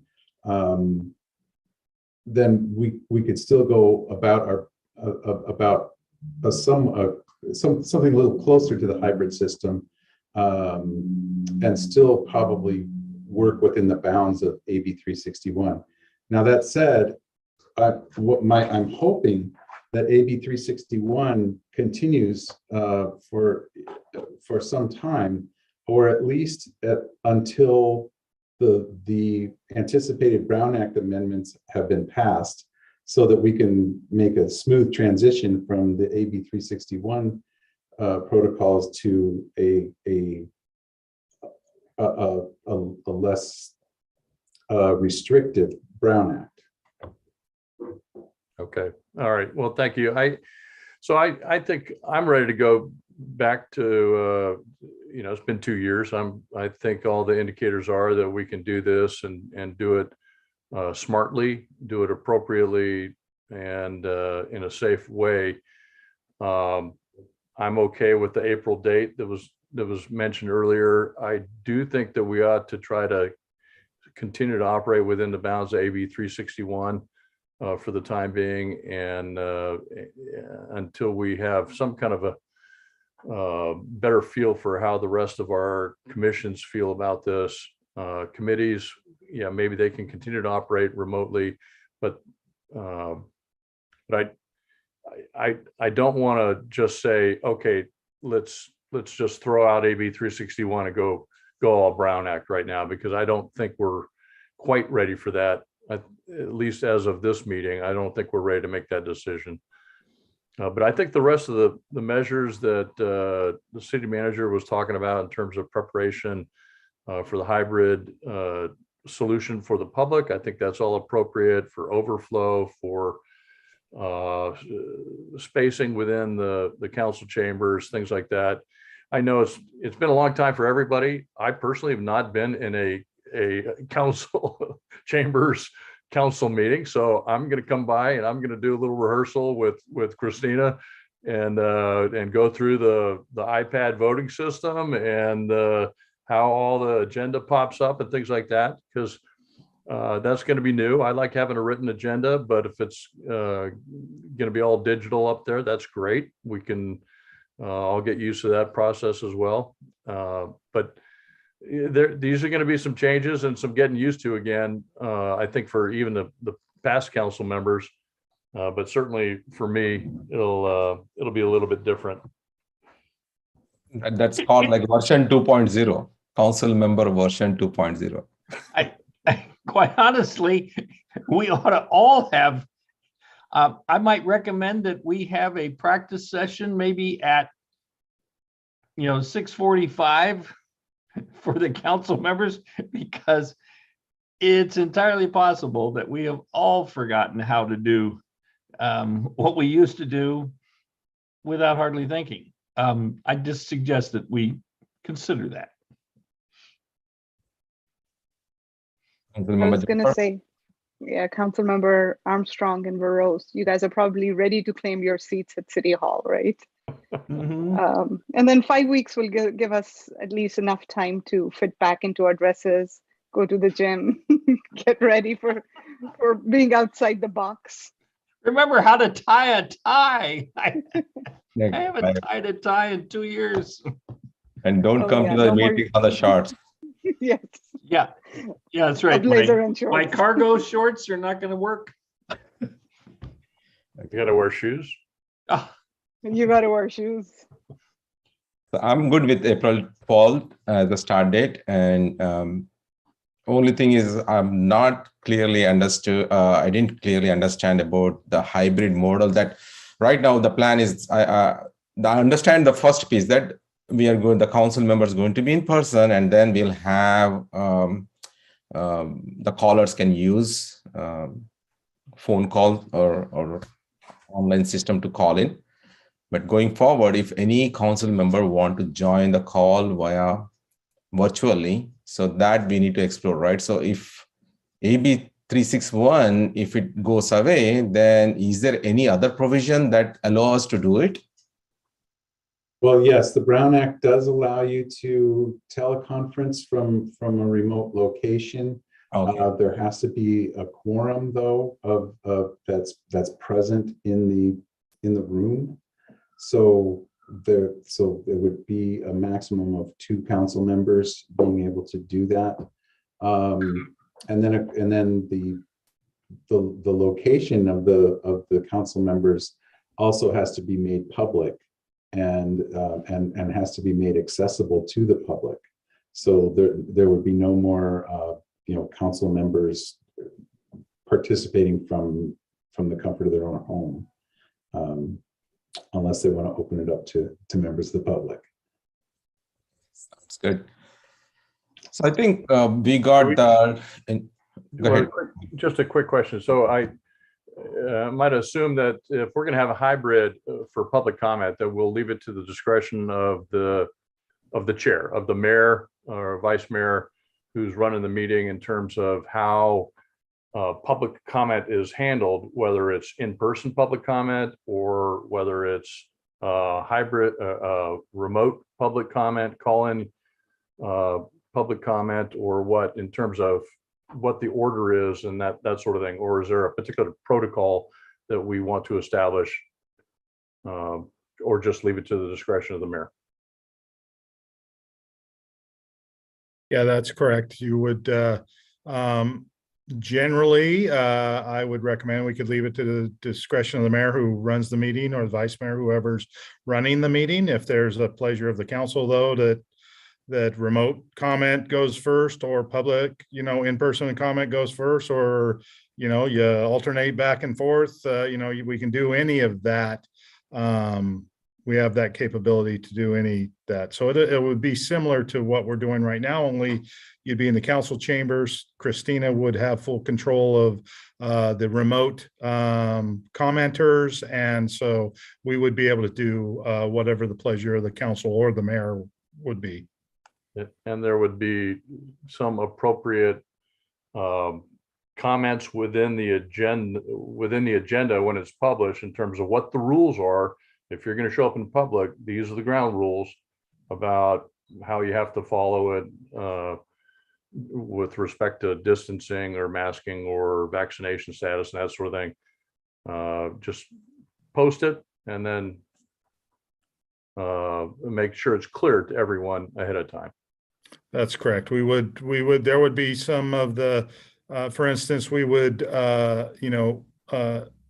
once the initial council meeting was in person, that would be the core place, if you will, so that if for whatever reason we haven't had that problem where Zoom went down, the remote went down, we could still continue with the meeting. So that would be kind of an auxiliary, like if you wanted to attend remotely, then you take a risk, albeit we've been doing it for 2 years and never had a problem, albeit probably a minor risk that if it went down, in order to be, if you really wanted to be heard and eliminate any possibility of that problem, then you would need to show up in person. But we would put language to that extent, and then other requirements as necessary. And as I see from the Public Health Department, there are only recommendations. There are no mandates, and so it would be primarily social distancing and hygiene, things like that. And we would ensure, by the way we lay the council chambers out, to only allow certain areas to be, seats within 6 foot distance of each other. And we have banners and things that we already have in the council chambers right now that just directs people to kind of this spread out in the seats. Okay, thank you. Member Jaffer? Yeah, Vice Mayor Burrows, one of the things which is and was allowed as part of the Brown Act was that if you were unable to attend a meeting, for example, I did this, so I can share with you that I had to be for a work meeting in Seattle for a couple of weeks. So I was able to dial in, but before that, I had to send Christina the location of where I'd be dialing in from. That was published in our agenda. And then while I was taking the meeting from a hotel in Seattle, I had to publish it that there's a San Ramon City Council meeting going on, and anybody from the public can come and attend those meetings. So that is an option available if you cannot make it in person. Thank you. Thanks for sharing. So it looks like we are all in agreement with April 12th. Hopefully, Mayor Hudson in spirit is also agreeing that as April 12th. Don't say that. So, Joe, Councilmember Perkins. Just when we're done with this agenda item, can we take a short 5-minute break? Oh, yeah. So I thought we'll second that. finish this agenda item, then we'll take break. So Joe, do you have any questions on this for us, or are you good with the direction?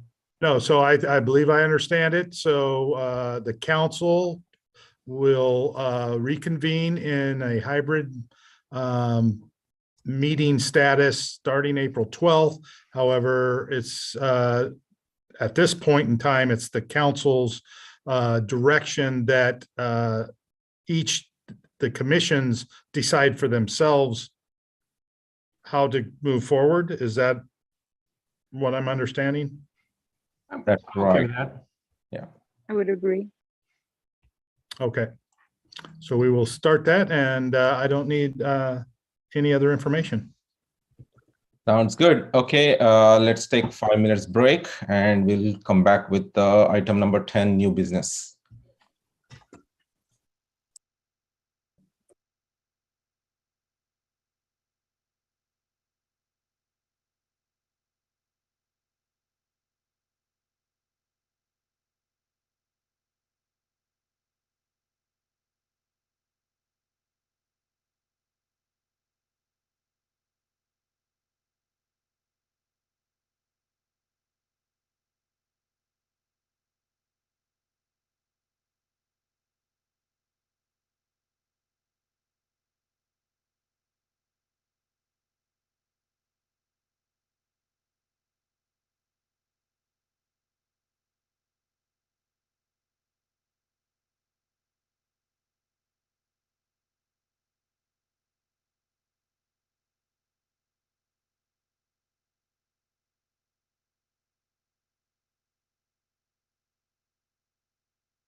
Waiting for Christina. Once Christina joins, then.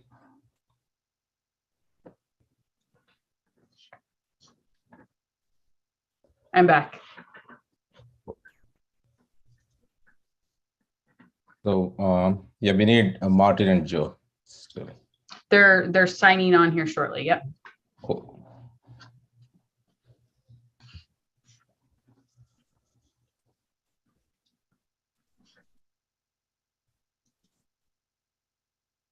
Okay, looks like we are good to proceed, right? Yes. Yeah, thank you.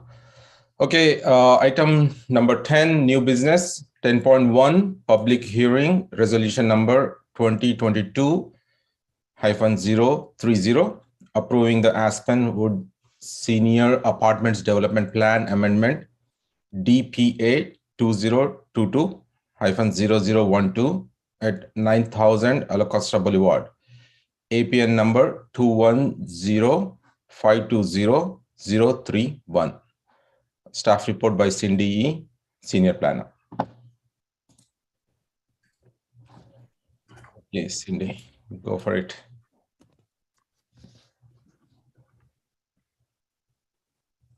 Thank you. Can you hear me well? Yeah, Cindy. Okay, great. Thank you. I'm going to start by sharing my screen. Hopefully you'll be able to see that. Yes. So this evening, I'm here to present the Aspenwood Apartments Development Plan Amendment. And just a quick overview of the project.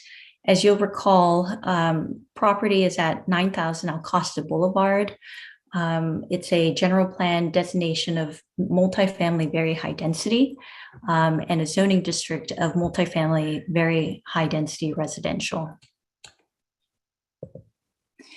The applicant's request is for approval of a development plan amendment to amend an approved 95-unit senior apartment project to a 123-unit senior apartment project on a 1.39 acre site located at the corner of Alcosta Boulevard and Kimball Avenue. Just a little bit of background, bringing us back to 2017, the Planning Commission approved the 95-unit senior apartment project. And again, the City Council, after a call for review, conducted a de novo hearing and conditionally approved the 95 senior apartment project with 13 lower income deed restricted units. And so since 2017, the applicant has been working on building permit, plan review, as well as site development approval. However, the high cost of construction has limited the applicant's ability to build. So they have been considering alternatives for an all affordable project with an increased unit capacity in order to receive bond financing. On October 26, 2021, the council adopted a resolution supporting the project's application for a bond financing application, as well as made a financial commitment of $10.5 million for the construction of a 123-unit project. And so this February, the applicant filed a DPA to amend their development plan to that 123-unit project for senior development. And so just a quick summary of what the change would be. It would be 123 units. 122 of those units would be affordable to lower income seniors, as well as one on-site manager's unit. That would replace the previously approved 95-unit senior apartment development. The senior apartments would be restricted to age 62 and older and would be affordable for a 55-year period. It includes a density bonus request to exceed the maximum 50 dwelling units per acre for that residential zone, and it requests 2 project concessions. There's also a proposal for 89 parking stalls within the covered garage. And here you have some renderings in the next couple of slides showing the contemporary modern architectural style. It has a strong street presence on El Costa Boulevard and Kimball Avenue. And it's generally consistent with the original building architecture in terms of massing, setback, and height. But there are some reduced architectural enhancements, such as the metal paneling and balconies, as a cost savings measure. And so these are just some additional images along Kimball Avenue and along Acosta Boulevard of how that new building would appear on those two public streets. And then similar to the original landscape plan, the building would be wrapped around a courtyard, internal courtyard that would have access to outdoor barbecue area, fire pits, and seating areas. There's also a proposal for vegetable gardens, pet washing station, community rooms, and a fitness room as some of the amenities for residents. And then in terms of the affordable housing proposal, as I mentioned, 122 units would be dedicated for the lower income households. 13 of those units would be for people who are considered extremely low income seniors. 13 of the units would be set aside for very low income seniors. And then 96 of those units would be set aside for low income seniors. And the percentage of the area median income is identified next to each of those types of income units. So just a little bit about how the density bonus works. The density range in this zone allows for up to 50 dwelling units per acre. And so that would account for a base density number of units at 70 units. With this project being an all affordable project, density bonus law does allow for a increase in the number of units up to 80% of what's allowed. And so the applicant is proposing just shy of that 80% density bonus. They're proposing 53 additional units in addition to the 70 base units that the zoning allows. The all affordable project would also be allowed to have 4 concessions that would be permitted per the density bonus. While we're on that slide, what is the area median income right now? So it depends on what the number of persons per household, but I can go over that and actually once I wrap up the presentation. So Okay. I'll have that in just a minute. Thank you. And so density bonus law regarding the concessions, there's defined requirements under state law for the ability for applicants to request concessions. Concessions are defined as a reduction in site development standards or modifications to the zoning or architectural requirements. And so they could be anything in terms of height, setbacks, lot coverage, parking, etc. The concessions cannot enforce any development standards that would physically preclude the construction of a project that would qualify for a density bonus. In order to deny concessions or incentives, the city would have to make findings that the concession would not result in any actual cost reductions to provide the affordable housing, and that the approval of the concession would have an adverse impact on public health and safety or the physical environment or historic resources, and that there are no feasible mitigations available, or if the concession was contrary to state or federal law. Cindy, back to the previous slide. Sure. So does not result in identifiable and actual cost reductions to provide for affordable housing.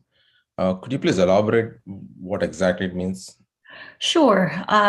Essentially what it means is that if the applicant believes that by increasing the height or reducing the setback that would normally be required by the zoning ordinance, that would permit a cost savings to them to be able to construct the number of units that they need to. It would be very difficult for a city to deny those concessions as long as the applicant can make a justified argument that the concession is going to benefit and be able to allow them to construct that project. And so the city would have to have the burden of showing that reduced parking requirements or an increased height does not result in cost savings to the applicant.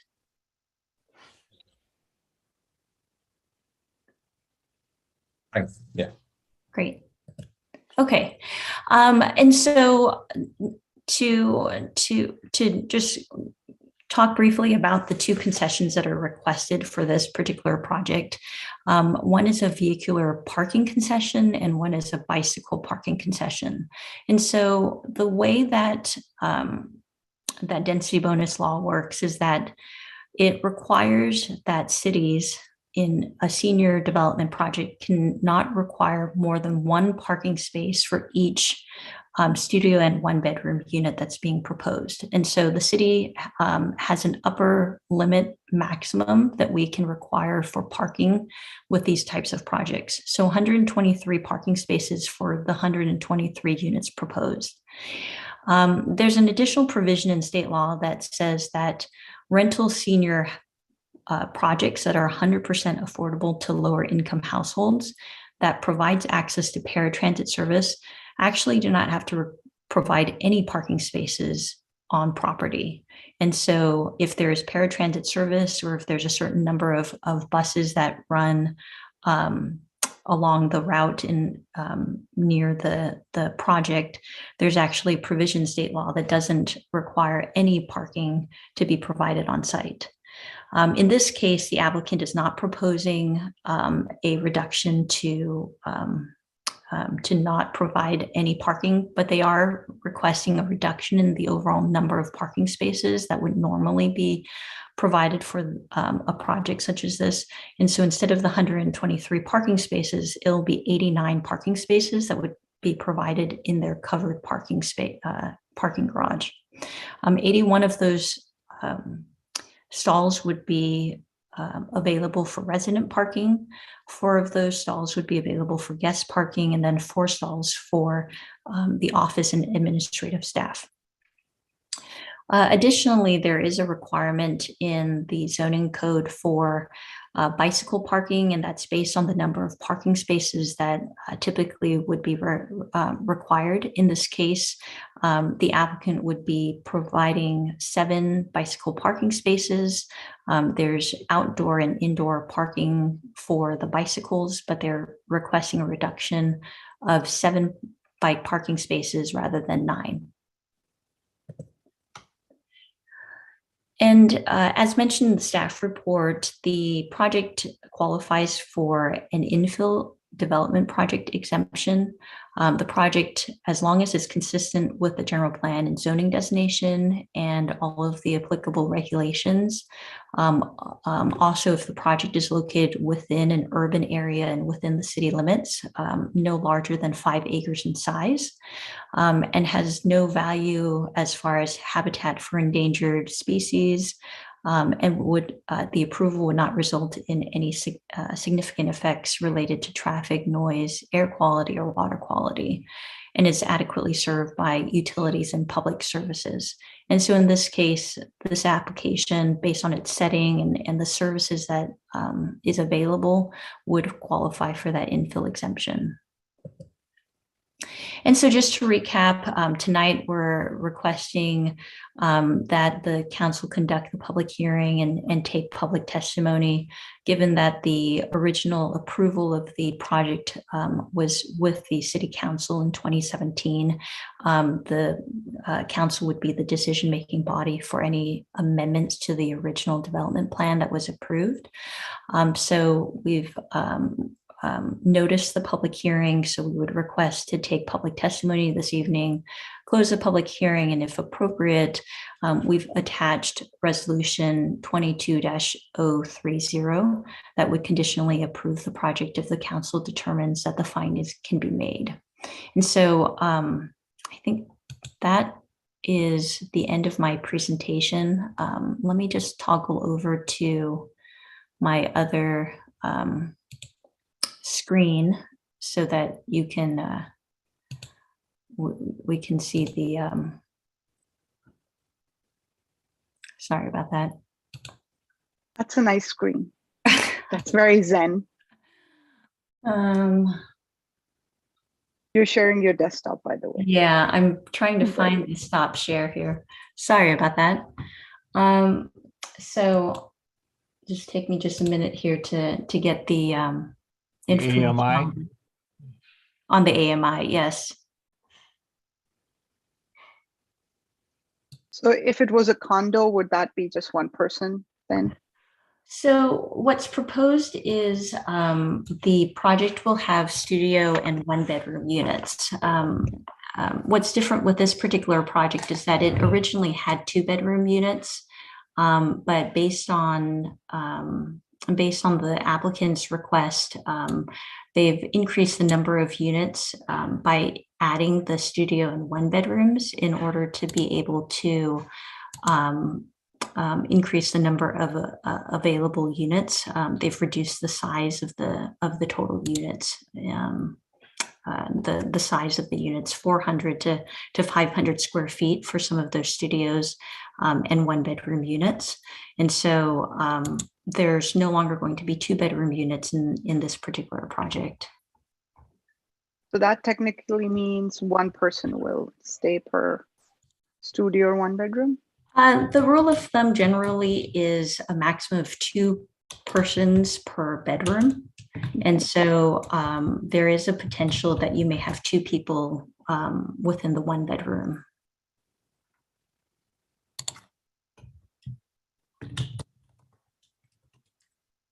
I think the applicant is also in the audience. So just a minute ago, David Bogstad and Sean Carpenter, if it's possible to bring those individuals in.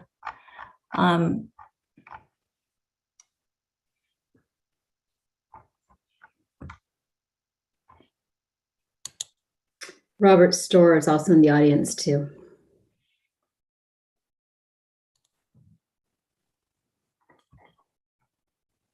Great.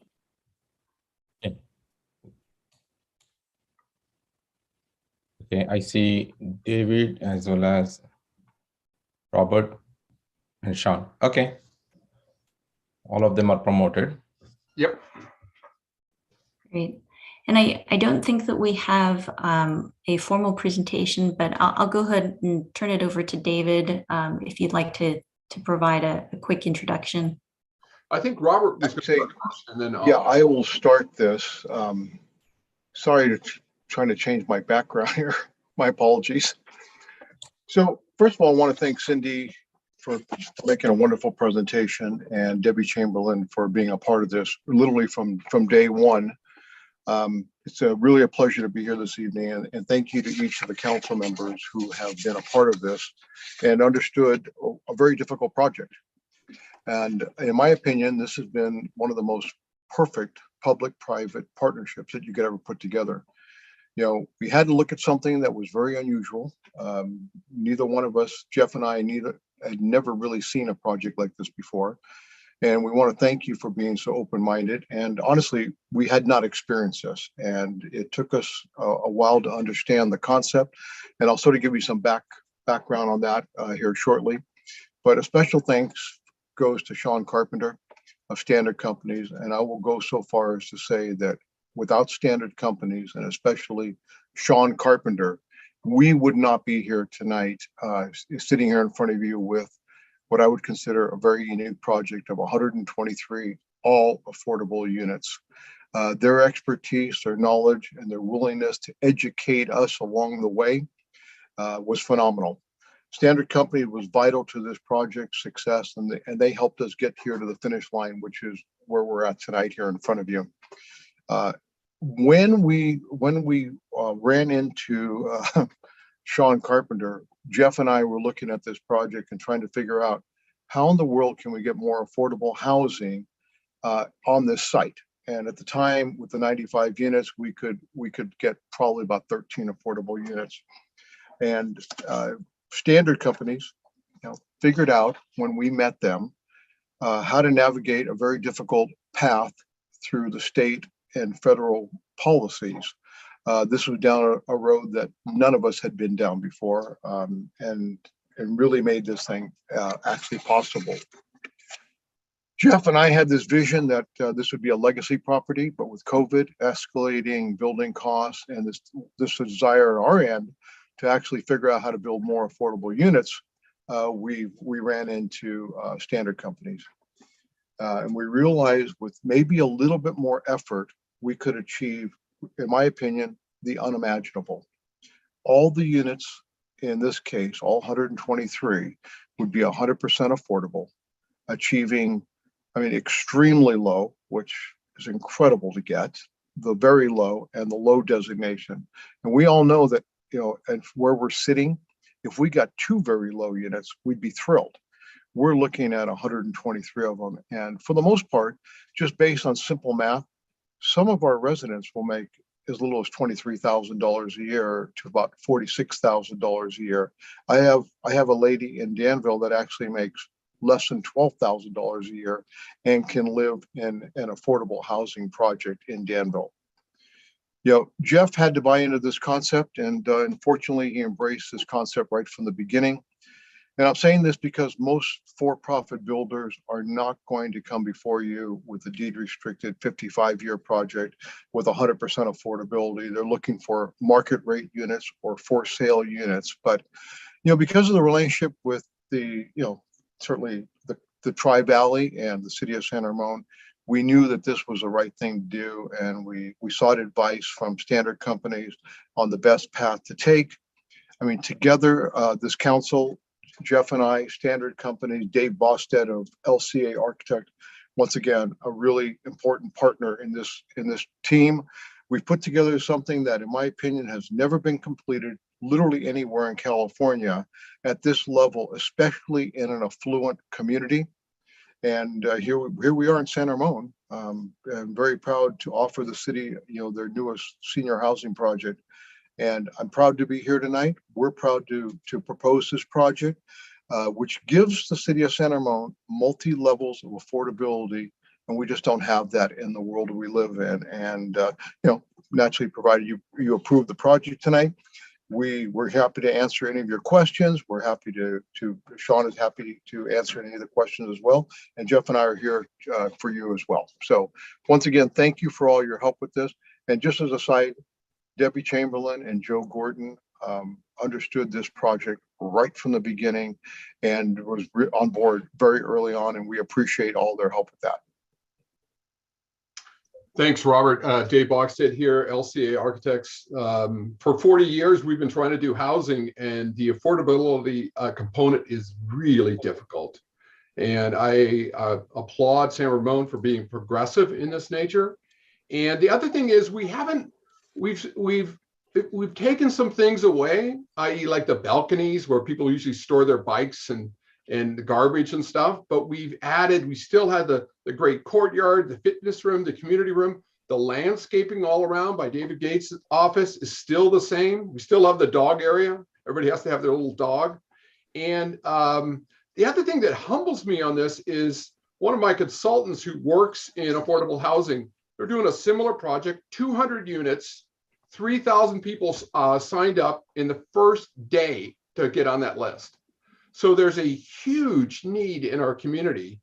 And I thank Standard Companies and Sean for putting that together, but it's just a great need. And I typically would do a presentation and wow you with all these PowerPoint things, but Cindy does such a great job. I hope you all appreciate them as planners and the benefit to Debbie and Cindy, but it's it's a great project. I don't know why you wouldn't want to approve it. I think it's a benefit for the community, and I'm proud to be part of this in San Ramon. I see Jeff raised his hand. Is he supposed to be promoted here? Okay. Thanks, Christina. Jeff has to unmute.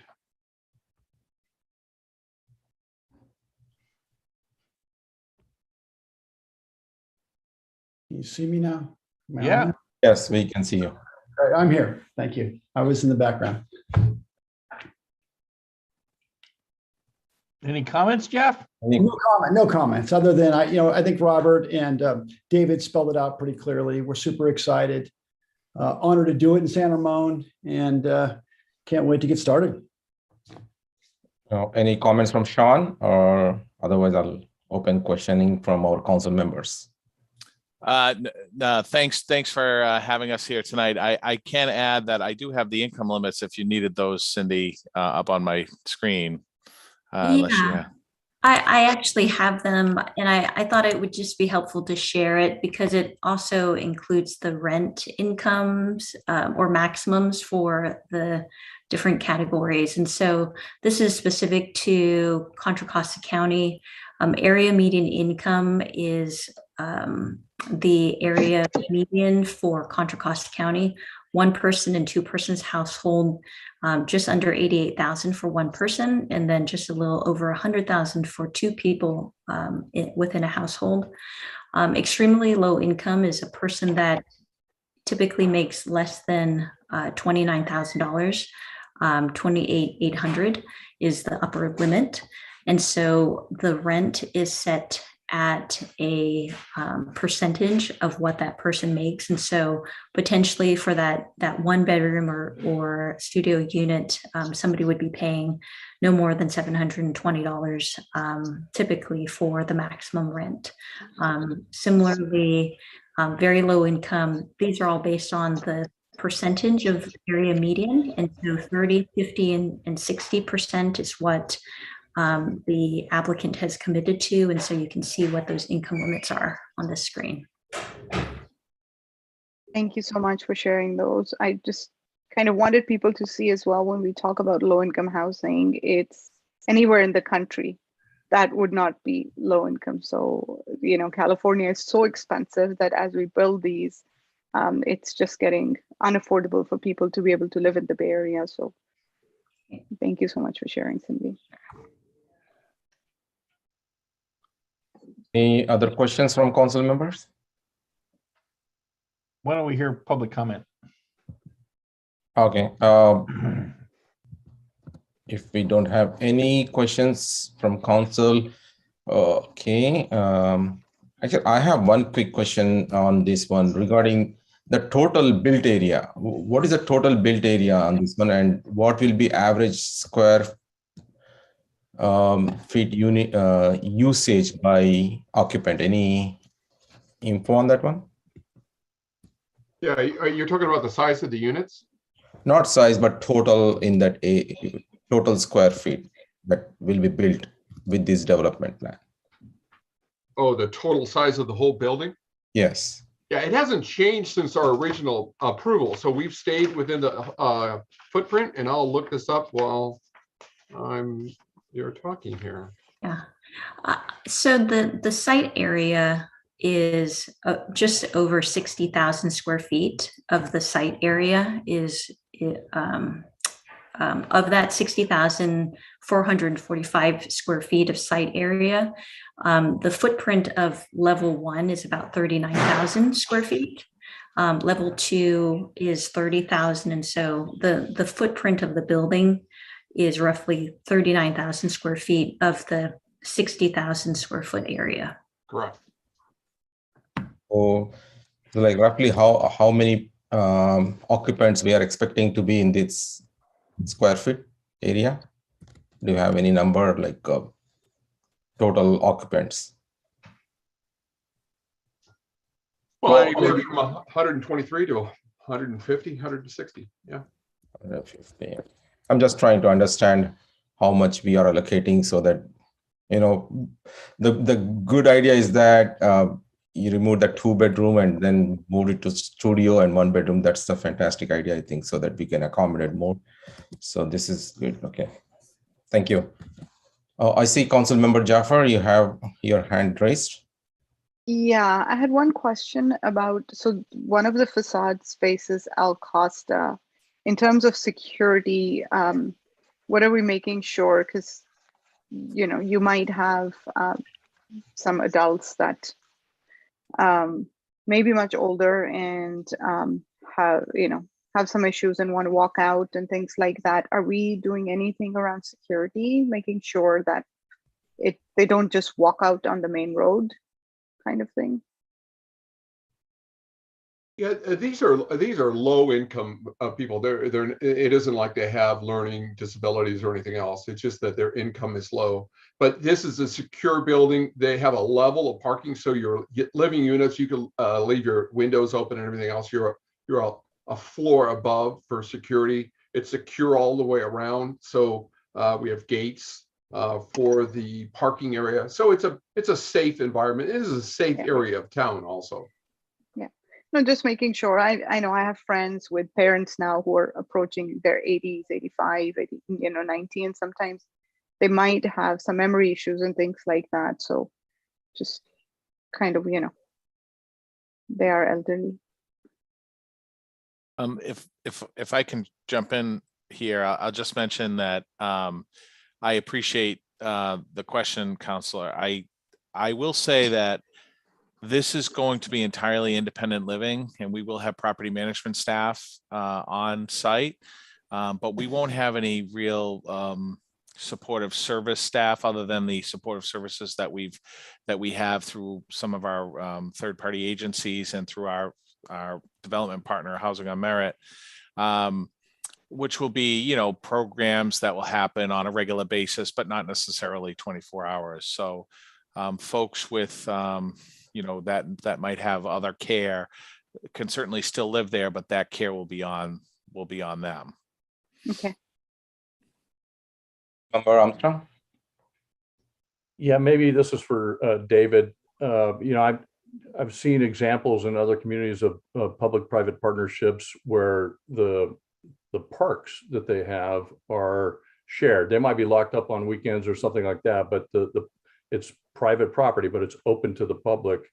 You mentioned there's security all the way around the facility. Is that the same? Does that go for the courtyard area as well? Is that a secure courtyard for that community? Yeah, I mean, they have potentially open to the public as well. They have a stair going down that you could, it's a secure stair, but it could be the public could walk in there if invited. So you have to be careful on that. There is the dog area on the side, but we have that gated, since like my dog, he would run away at the first chance of a gate open. So those are the security, but it is a case of community development. They can walk out and take the bus. The one thing great, we have that senior center just up the road and can be involved in the community there. So it is something that is an open area, but trying to make it work with the public as it grows and is part of the community. Okay, thank you. Okay, if we don't have any further questions, I'll open for public hearing by motion. Council, anyone want to move the motion? I'll move open the public hearing. I can second. Okay, Council Member Perkins moved the motion and Council Member Jaffer second. Christina, please go ahead for roll call. Councilmember Armstrong? Yes. Councilmember Perkins? Yes. Councilmember Safar? Yes. And Vice Mayor Barros? Yes. Thank you. That motion passes. Okay, so let's see.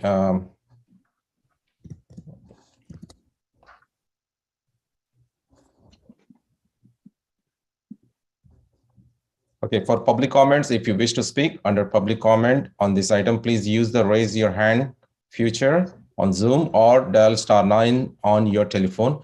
When it is your turn to talk and call upon a name, if provided, Remarks are limited to 3 minutes per person, and a clock will be running on the Zoom screen. The speaker's microphone will be muted once the allotted time has expired. Okay, I see one call in user 1 raised hand.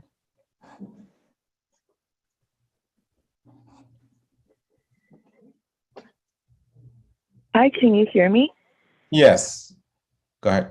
Okay, so I am a little bit startled with the fact that Ms. E is presenting this project using the resolution. I don't understand this. This project actually sounds too good to be true. And I was brought up, you know, being taught that if something sounds too good to be true, there is usually some sort of strings attached. And I feel there are some strings attached.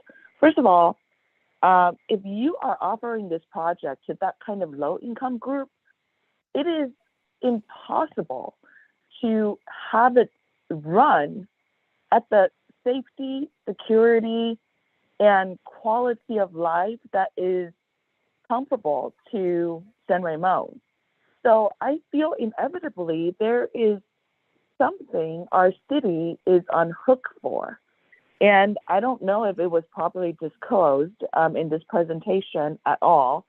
Is there some sort of clause or strings attached that, you know, government or the city government must come in and help out or bail out a community that cannot sustain itself when it's 100% affordable housing? And should something go, you know, haywire once it's opened and there are a lot of liabilities, you know, that we're on hook for? I mean, could we be possibly sued for a lot of, you know, the things that could possibly happen? I mean, 4 floors to seniors. I didn't hear anything about elevators. Nobody asked about where the elevators are going to be. Should there be ambulance or whatever? I mean, like, this is not like the normal apartment, you know, that are for families. And I don't know if this is going to be like a you know, hotel room only, or are these going to be still different rooms in the, you know, each unit? I don't know. Do you guys understand? How come nobody's asking questions?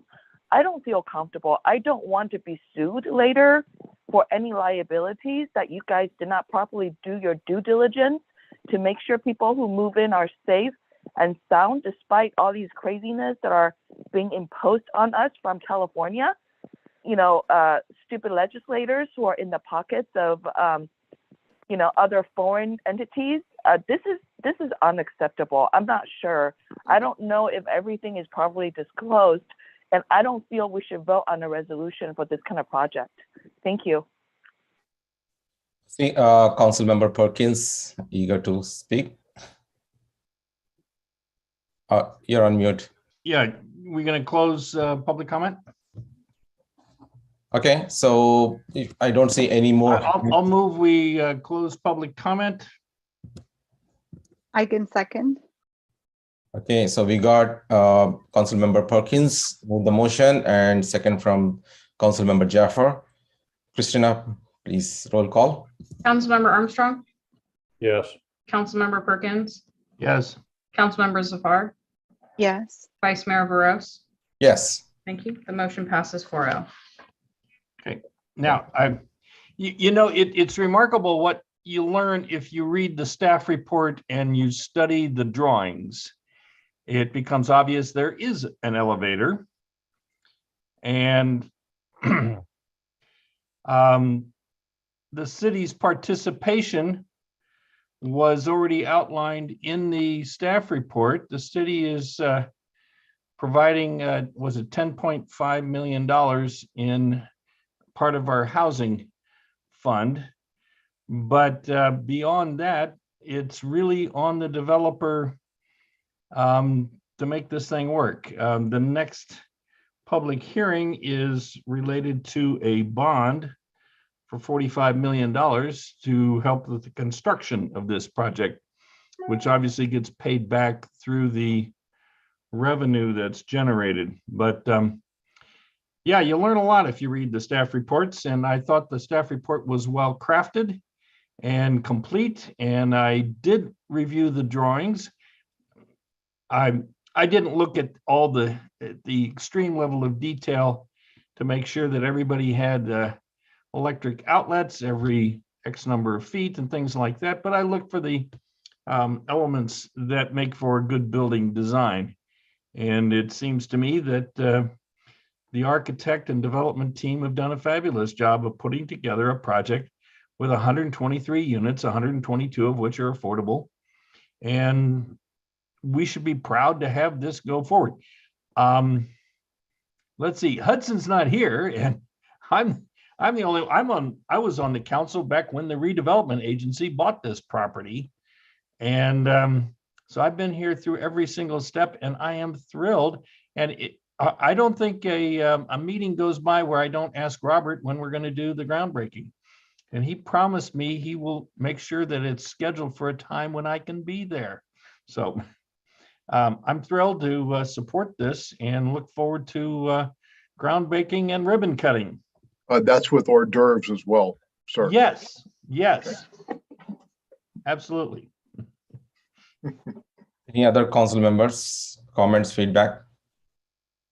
Just gonna say, I'm waiting for the groundbreaking too, and the last shovel was spray painted gold. Yeah. Yeah, and we just bring your own shovel. Bring your own shovel. I already ordered the shovels for you all, so you're good. I got you covered.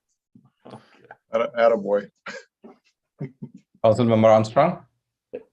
Yeah, I'm ready for this to move forward as well. I did find one thing. It's more of a technical thing on in the resolution in page 54 of the staff packet. It was under the engineering department talking about flood control and project compliance, and it had reference to what I think is an old reference of the construction of the 95 units. But I think unless I'm reading it wrong, that should be the 123 unit project if we're going to get to that resolution and pass that, or maybe it's correct as written. That was page 54 of the staff packet under flood control, project compliance.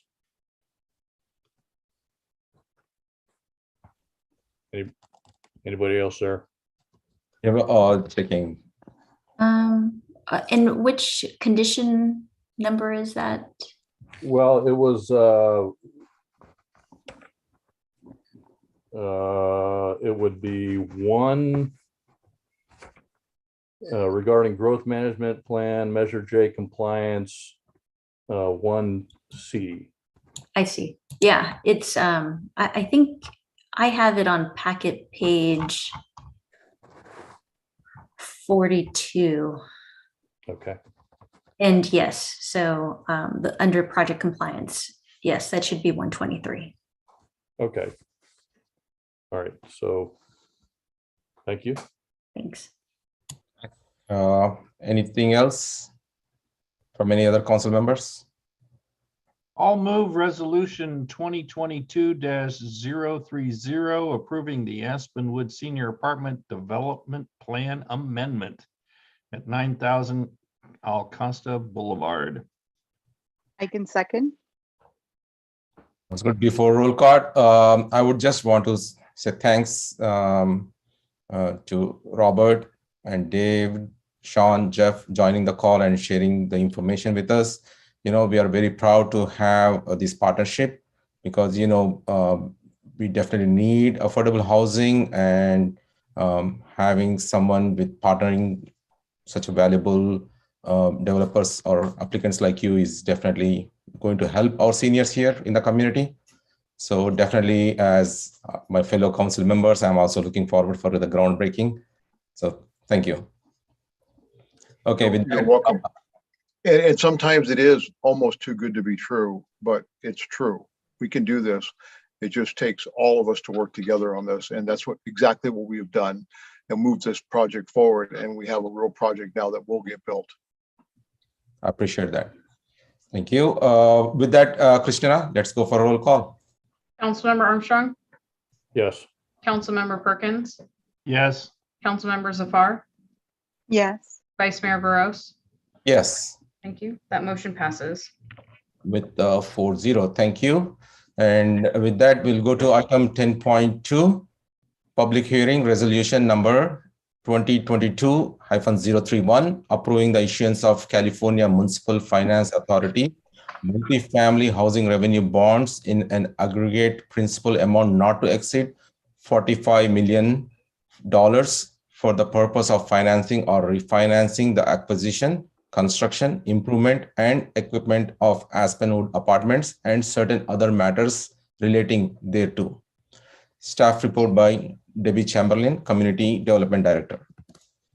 Good evening. If I can ask Christina to promote Anthony Stubbs. He is with the California Municipal Financing Authority. He'll be helping to assist answering questions tonight for the council. So I'll give a brief staff report. I know the hour is getting late.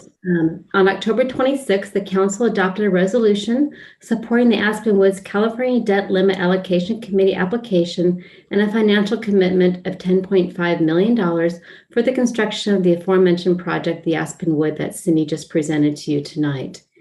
In December of 2021, Aspen was awarded bond financing through the California Municipal Financing Authority, and tonight the council is taking the final steps in facilitating the construction of the Aspenwood project through the approval of the project modifications just presented and this public hearing.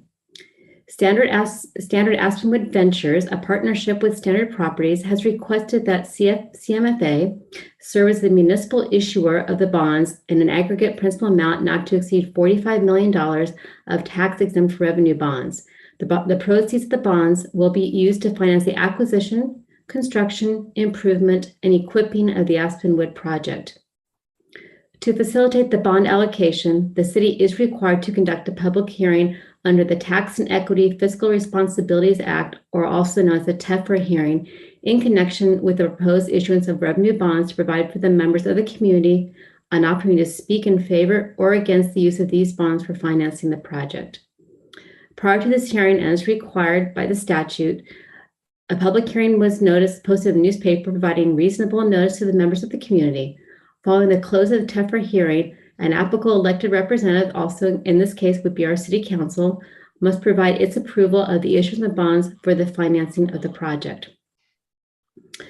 The bonds to be issued by CMFA for the project will be the sole responsibility of the borrower, and the city will have no financial, legal, moral obligation, liability, or responsibility for the project or the repayment of the bonds for the financing of the project. All financing documents with respect to the issuance of the bonds will contain clear disclaimers that the bonds are not the obligation of the city or the state of California, are but to be paid solely from funds provided by the borrowers. Finally, it is expected that a portion of the bond issuance fee attributed to the city will be granted by the CFMA to the general fund of the city.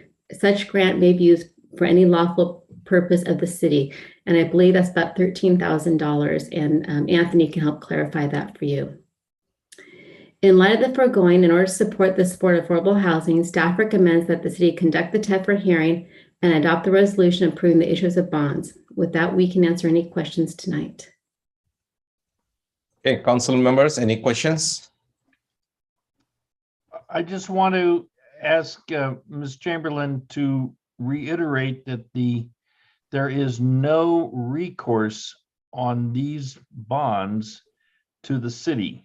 The city bears no liability for repayment or has no financial obligation. We're performing an administrative duty according to law to approve these, but we have no obligation to repay them. Is that correct? That is correct. That's it. That's all I got. Any other questions? I'll make a motion to open the public hearing. Anyone to second? I can second. Actually, Council Member Armstrong waved his hand. So, Council Member Armstrong. That one's Councilmember Armstrong. Thank you. Okay. Christina, please go ahead with the roll call. Councilmember Armstrong, Yes. Councilmember Perkins, Yes. Councilmember Zafar, Yes. Vice Mayor Barros. Yes. Thank you. The motion passes 4-0. Okay, with that, we'll open for public comment. Okay, let me see. Okay, call in user 1.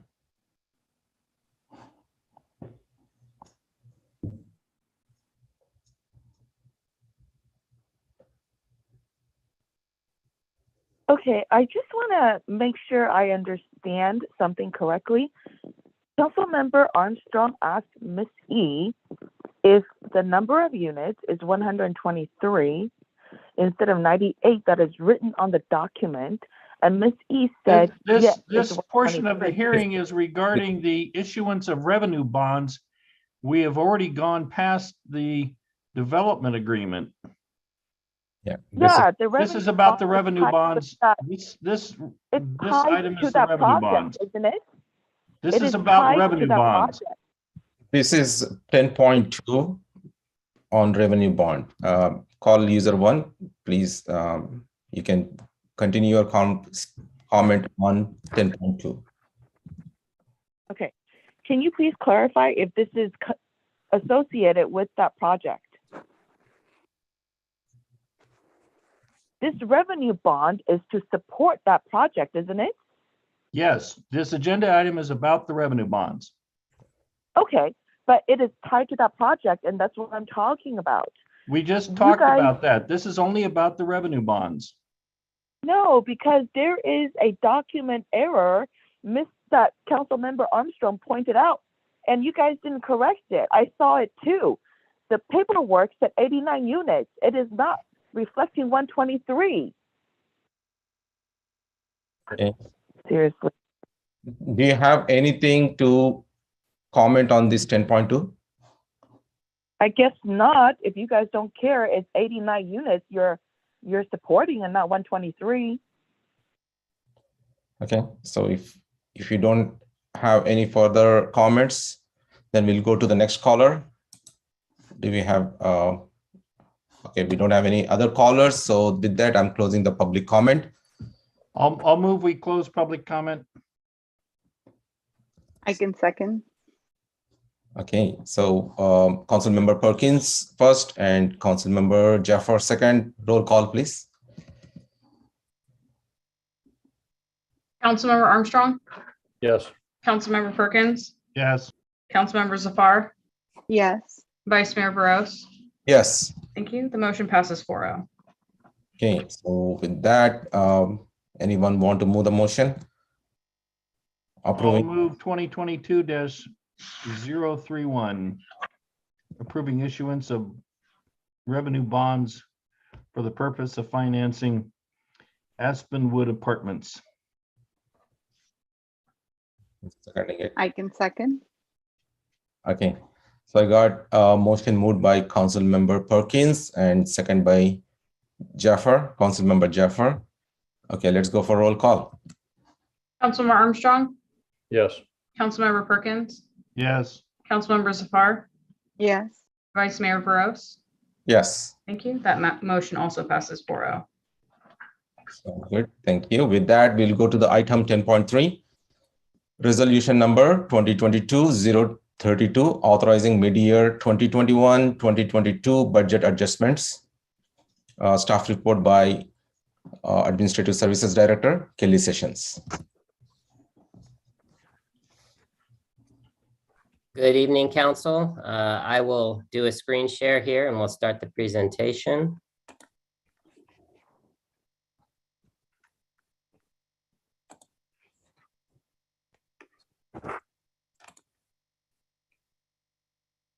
Okay, so we're here tonight to discuss the fiscal year 21-22 mid-year financial review. I know it is late. It is definitely way past my bedtime, but I will try to zip through this as quickly as possible. First of all, let's talk a little bit about the presentation outline. We will review key highlights, do an overview, an economic outlook, discuss fiscal year 22 projected year-end results, discuss what the recommended budget adjustments are, take a quick look forward to fiscal year 23 budget, and then present some conclusions. So the mid-year review key highlights. First of all, the city has experienced some recovery from the severe revenue losses that are due to the COVID-19 crisis. With our general fund reserves, we have beginning reserves of 19.2 million. Those are projected to be 20.9 million at the end of this fiscal year, not including the supplemental budget appropriations. And this projects an added $1.7 million increase to fund balance. On the general fund revenue side, our revenues are projected to come in at $1.6 million below budgeted levels. That shortfall is offset by general fund revenue expenditures that are also projected to come in $1.2 million below budgeted levels. So continuing with some key highlights, general fund transfers. There will be transfers into the general fund of 9.3 million. This includes the 4.05 million that we received from the ARPA fund for the state and local federal relief effort. And this is the second half and the final of the federal grant funding that was to make up for our revenue shortfall caused by the COVID-19 pandemic. If you recall, we did receive 4.05 million in the last fiscal year. We have transfers out of 7.2 million. So projected net transfers, 9.3 in, 7.2 out, are transfers in of 2.1 million. Okay, let's take a quick overview of what we're doing here tonight. This report is intended to provide a mid-year look at the financial condition of the city. We will review actual financial results through December of 2021, the midpoint of the fiscal year. We took input from all of the city departments and we used that input to help make budget estimates and financial estimates for year end. At the California state level, the state is making a very strong recovery from the pandemic. Indeed, Governor Newsom's fiscal year 22-23 proposed budget projects a surplus of $45.7 billion. It even includes funding to aid families during the pandemic. And in part because of this favorable state condition, the city does not anticipate any state takeaways, no negative state impact on city resources. So switching gears a little bit to the general economic outlook, general state of the economy. As of December 2021, some key economic indicators were showing improvement and recovery from the COVID-19 pandemic. The US economy grew by 2.3% in third quarter of 21 and 6.9% in the fourth quarter of 21. Overall, the economy increased by 5.7% in 2021 compared to calendar year 2020. The Bureau of Labor Statistics reported 199,000 new jobs that were added in December of 2021, much lower than predicted. I have also since heard that February was a huge month. Overall, the US employment level is still 2.9% less than before the pandemic.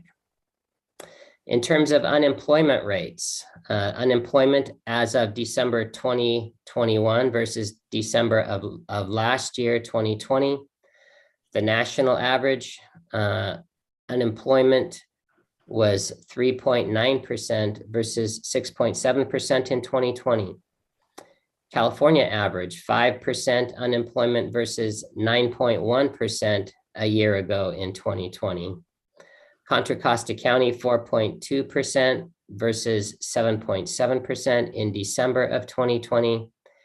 And we're very fortunate here in San Ramon in December of 2021, a 2.8% unemployment rate versus 2.2% of the previous year.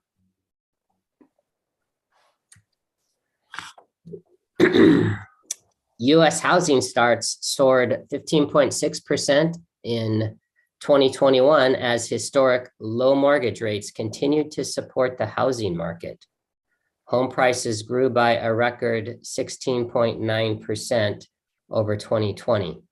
That trend is not expected to continue in 2022 as mortgage rates increase, then home sales are expected to decrease.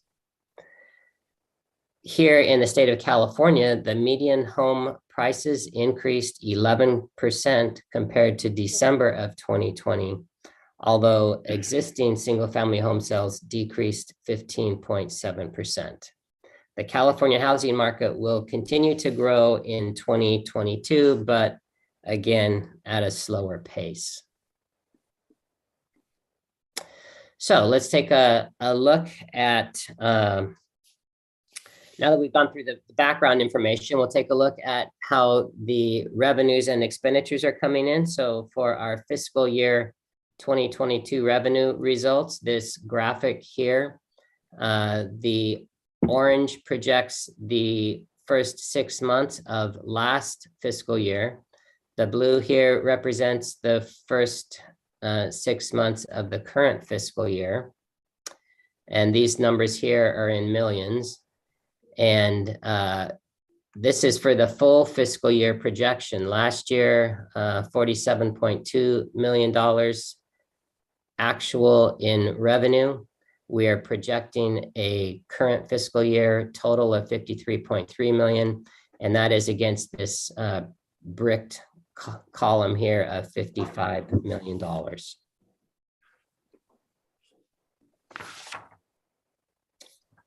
So revenue at mid-year, December 2021 versus December of 2020.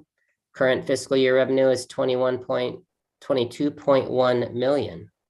That is 3.1 million or 16% higher compared to the same period last fiscal year. We saw increases in property tax, property transfer tax, transient occupancy tax, licenses and permits, charges for service, and miscellaneous revenues. And 2020 compared to 2021 saw a slight decrease in sales and use tax. I think that's an anomaly, and we'll cover that in a minute. So here is the comparison of revenues for the first 6 months last fiscal year versus the current fiscal year. You can see orange as the current fiscal year is slightly higher on property tax, slightly lower on sales, and I said we'll talk about that. Significantly higher on TOT, equal on franchise fees, significantly higher on charges for service, slightly higher on licenses and permits, and double what it was for miscellaneous revenue. So the general fund revenue estimates, again, a total of $53.3 million, $1.6 million or 3% below the adopted budget. However, that is a full 13.1% increase over last year's actuals. Here's a breakdown, graphical breakdown of each of the major tax sources from the general fund. Property tax, slightly down over last fiscal year by 200,000. And this is the year-end estimate. Sales tax, we're projecting to actually be more than what was budgeted. Transient occupancy tax, this is where we're taking a big hit, and we'll talk more about that later. But the hotel tax has not come back yet. Franchise fees, slightly lower. Charges for service, slightly lower. Licenses licenses and permits slightly above budget, and miscellaneous revenue slightly below budget. So we'll get into each of the individual taxes. The property tax, the full year estimate is $22.8 million. That is $0.2 million under budget, but $0.9 million above the prior year actuals. That's a 4.1% increase. And it's a 6.5% increase in assessed property values per the county assessor's office.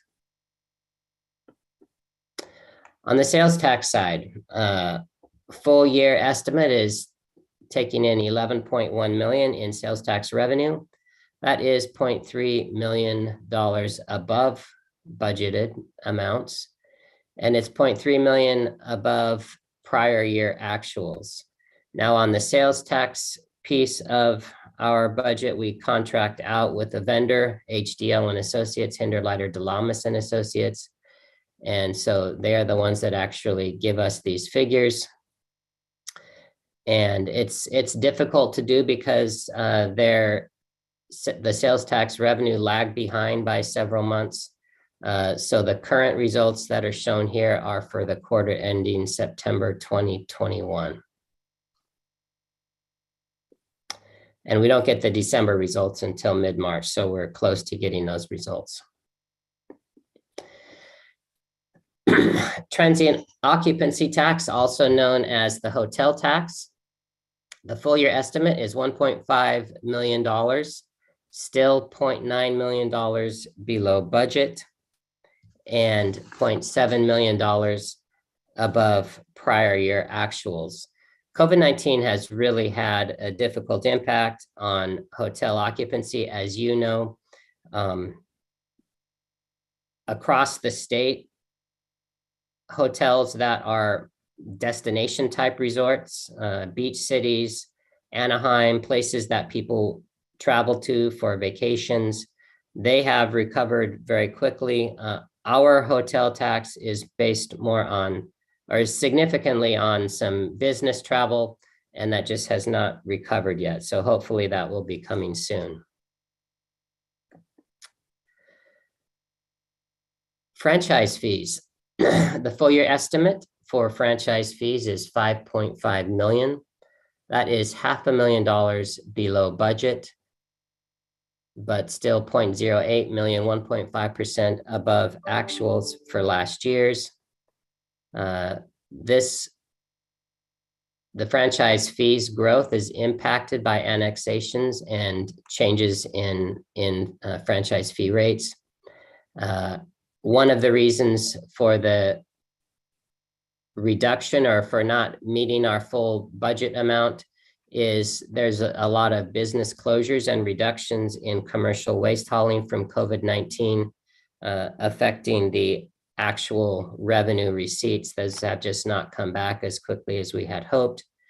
And then also, as the council will recall, we also allowed ACI to delay some fees that were due. For licenses and permits, our full year estimate, year-end estimate, is $2.8 million. That is $0.3 million above budget and $0.9 million above prior year actuals. This revenue is subject to the timing of development projects. Clearly, as COVID-19 impacted the economy, a lot of construction and development slowed down. Charges for service. Our full year budget estimate is $5.1 million, still $500,000 below budget, but a full $1.8 million above last year's actuals. This revenue is also subject to the timing of development projects. In addition, most of the recreation programming was impacted by COVID-19 last year. We're hoping for a big swing in recreation revenue this current fiscal year and next fiscal year. Okay, so This is a graphical table representing those various revenues that we just reviewed. If you notice, we'll kind of focus on this latter half of the table here. Our year-end annual estimate is $53.3 million in revenue against a budget of 54.9, basically $55 million.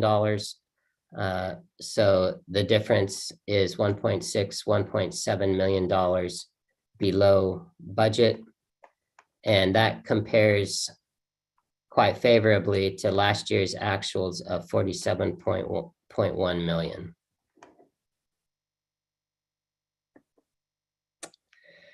Okay, let's switch gears for a minute and we will look at the expenditure side of the equation.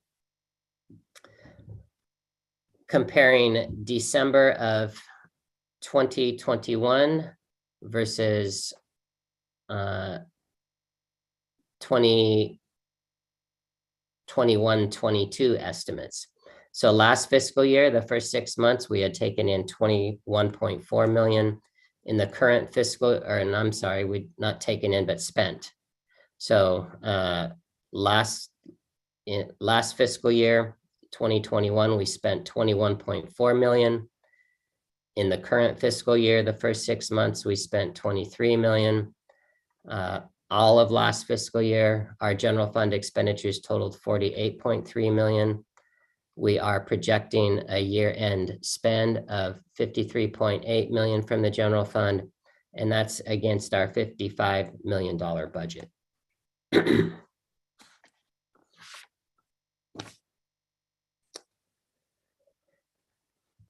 So we are going to review again a little bit the results between December of 21 and December of 2020. Expenditures at mid-year were 23 million. That is 1.6 million or 7.3% higher expenditures than the same period last year.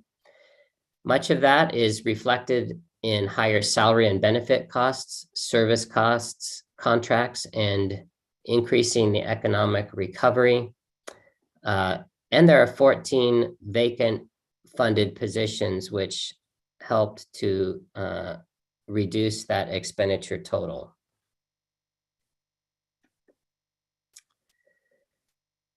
Expenditure estimates for the full year total 53.8 million. That is 1.2 million or 2.2% below budget. Again, some of that savings is because of position vacancy savings. And that's 5.5 million or 11.4% above actuals from last fiscal year of 48.3 million. The good news is that every department is projected to end the fiscal year at or below budget. Here is that table that summarizes the spending pattern for each of the various departments. Here is that $53.8 million year-end projection for the current fiscal year against a budget of 55 million. That leaves us $1.2 million short of budget. And as I mentioned, every department here is either at or below their budgeted amount. And this compares favorably to fiscal year 2021 actuals of $48.3 million. Okay, so we will talk a little bit about where we stand on the policy reserves. We began the fiscal year June 30, 2021 with policy reserves of 19.2 million. That equaled our budget amount. We're bringing in revenues of 53.3 million against expenditures of 53.8 million. Net transfers out of 2.1 million. So that equals a $1.7 million net increase in fund balance. bringing the year-end projected fund balance on June 30th of 2022 to $20.9 million. And this side over here is just the budgeted amount. That 20.9 million is equivalent to a 41% general fund policy reserve.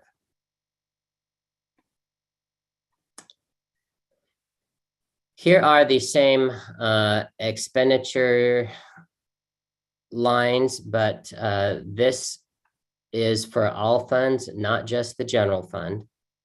And it's broken out, instead of being broken out by department, it's broken out by category. So each of the various types of expenditures are shown here: personnel services, contract services, material and supplies, etc. The total funds year-end estimate is 123.6 million against a budget of 125 million. So there's a difference of $1.4 million.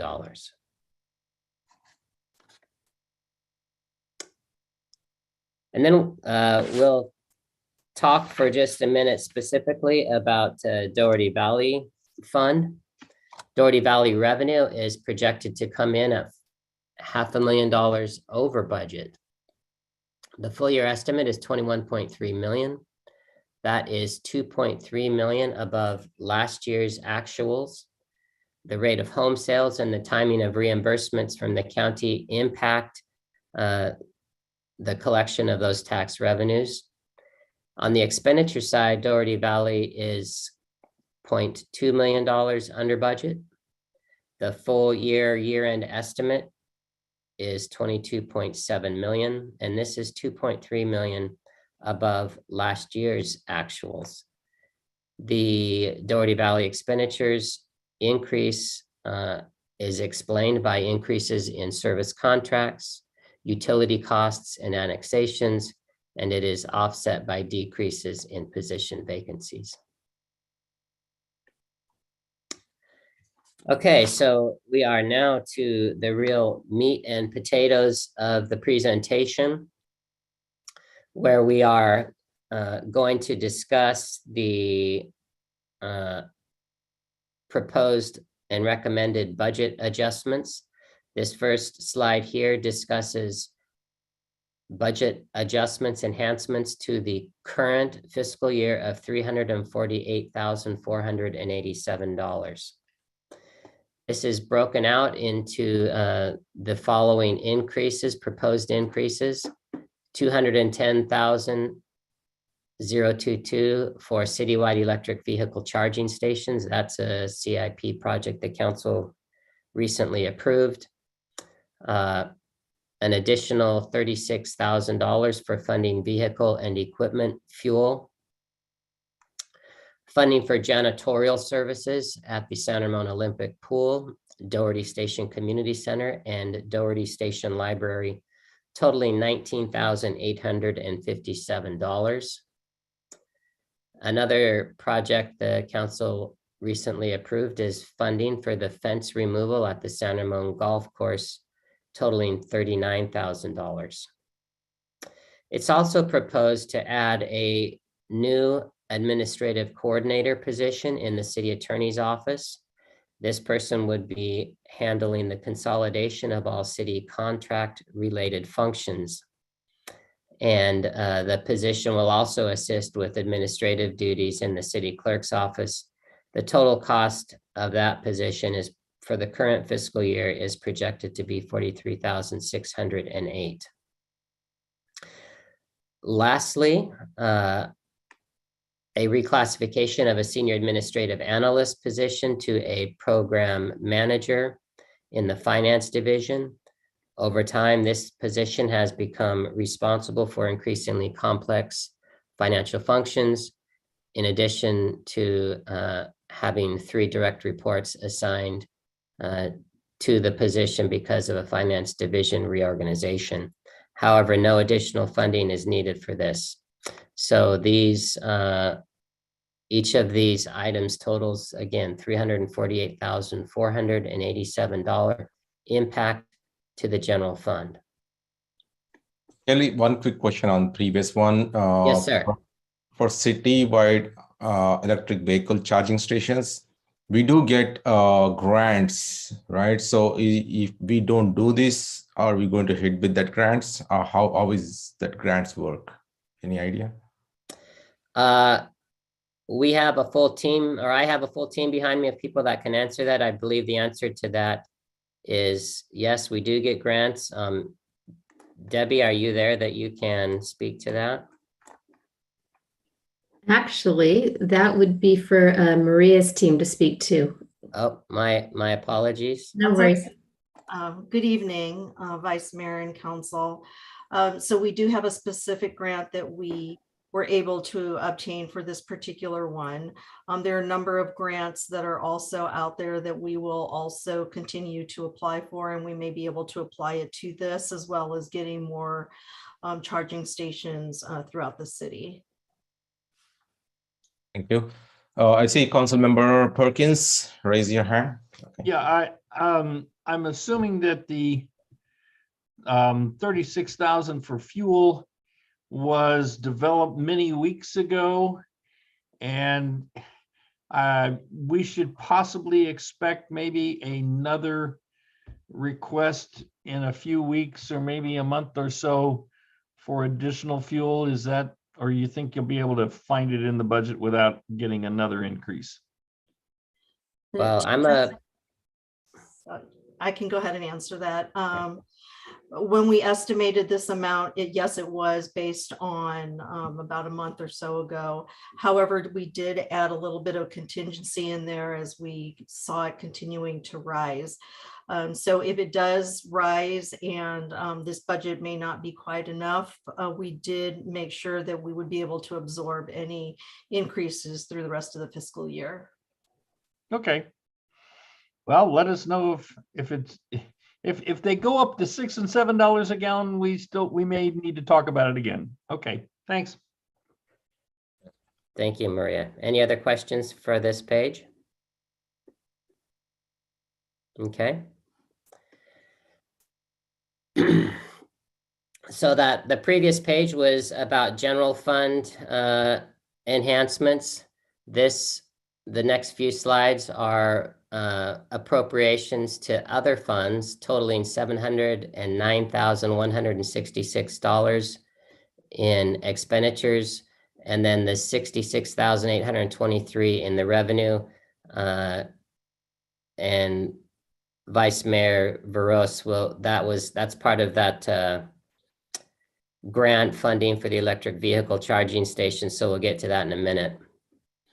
So these various other funds, funding for actual water usage and costs, $18,400. This includes funding from the Old Ranch Estates Fund of $1,000, Village Parkway Fund of $2,500, the Old Ranch Summit Fund of $8,300, and the Henry Ranch Fund of $6,600. The next request is $190,000 and $190,013, which is to fund repairs to vehicles for auto accidents. $6,840 of this pertains to citywide landscaping fund, $53,421 to the citywide lighting fund, and $129,752 to the Doherty Valley Fund. Unfortunately, when we do have accidents, we need to pay to have our vehicles repaired. Hopefully, some of these dollar losses will come back to us through insurance with the other parties involved.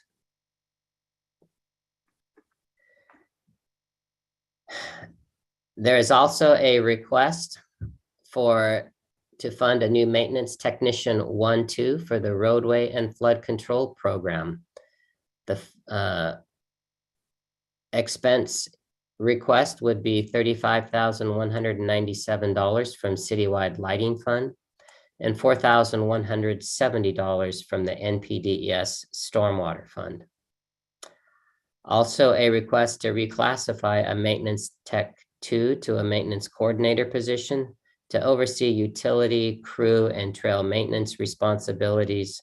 But for the current fiscal year, no additional funding is needed. In the Henry Ranch Fund, funding for an emergency tree removal project is requested of $2,000. And in the Bent Creek Fund, funding for emergency tree pruning of $10,000.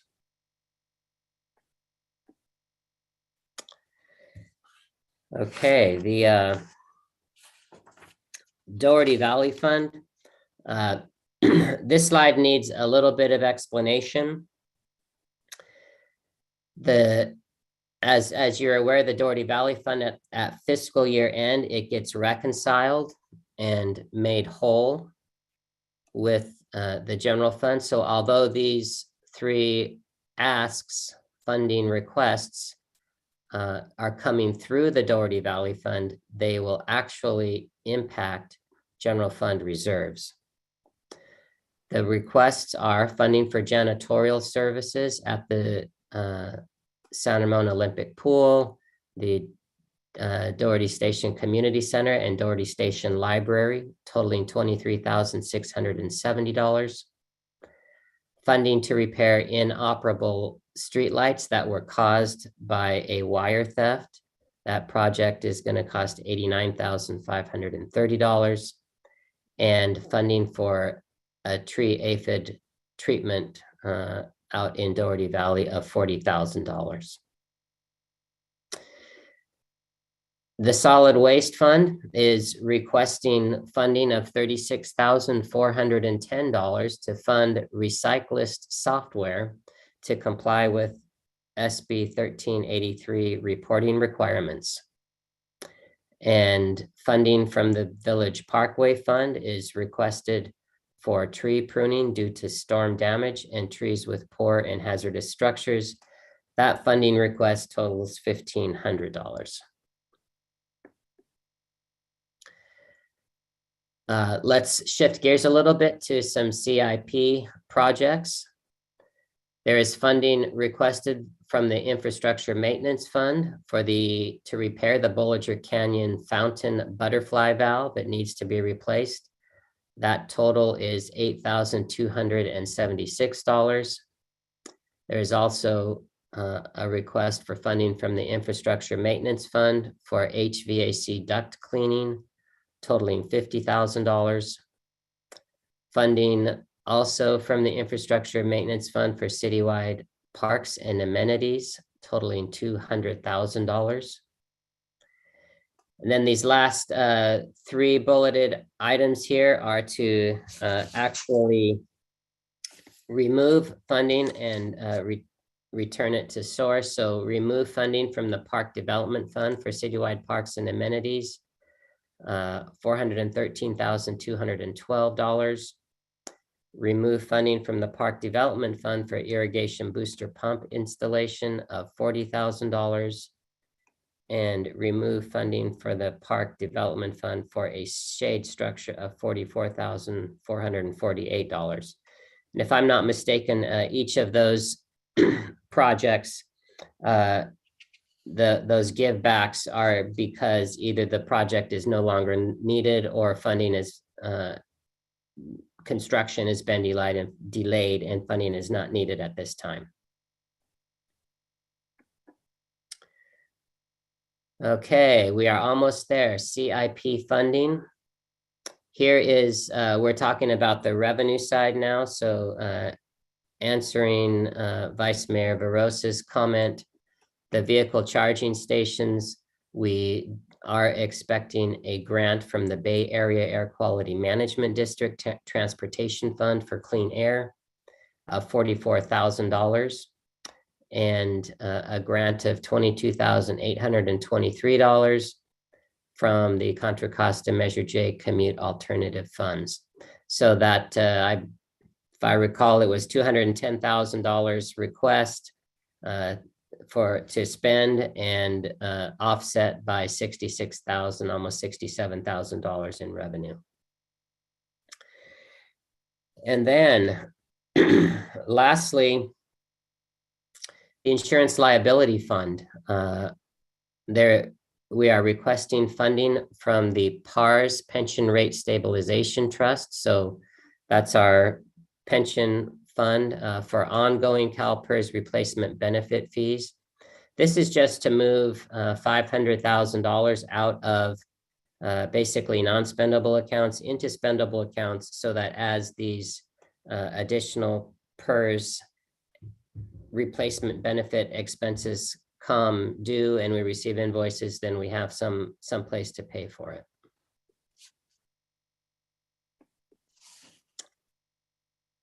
Okay, so that concludes the budget adjustment portion. So let's take a quick look forward to fiscal year 22-23, what it holds, or yeah, what we have to look forward to. First of all, we want to be sure that we take a strategic approach to addressing pandemic recovery. We want to focus on revenue recovery in particular. If you remember, so we had a fund balance increase, a general fund reserves increase of 1.7 million, but 4.05 million of that was from ARPA. So that leaves a $2.4 million revenue gap. We're going to have to figure out a way to close that gap next fiscal year. We, as always, we have increasing costs of employee benefits and other inflationary costs. We want to maintain service levels while we are under resource constraint. And so we may be considering different strategies, different ways to reduce the burden on the general fund.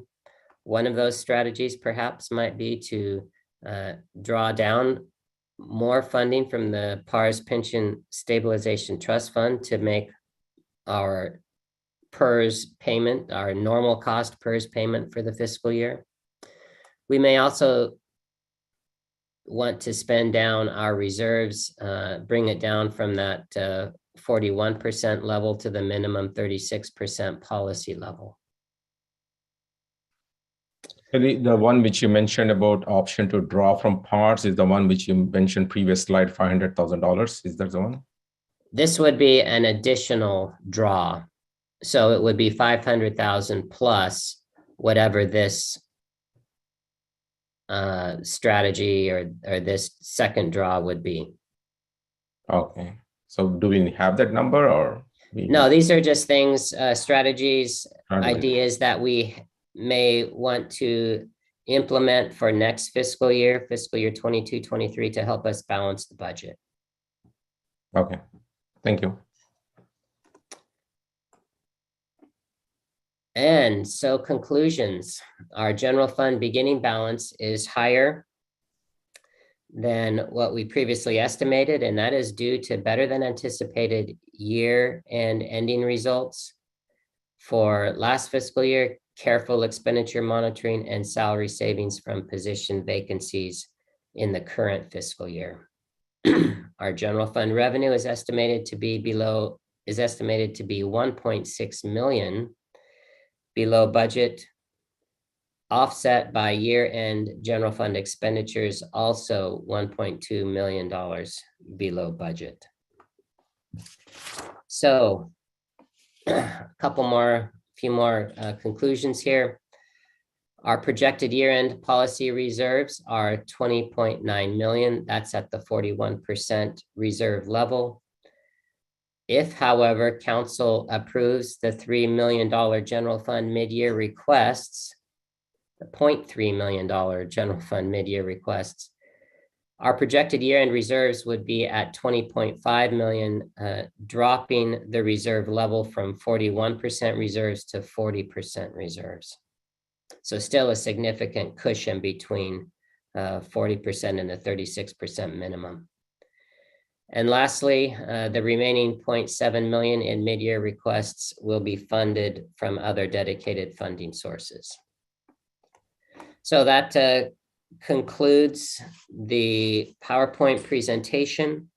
I'll be happy to answer any other additional questions you may have, and just acknowledge that the action before you tonight is to approve the resolution that includes all of these budget adjustments, and a comment that we did take this to the Finance Committee on March the 1st.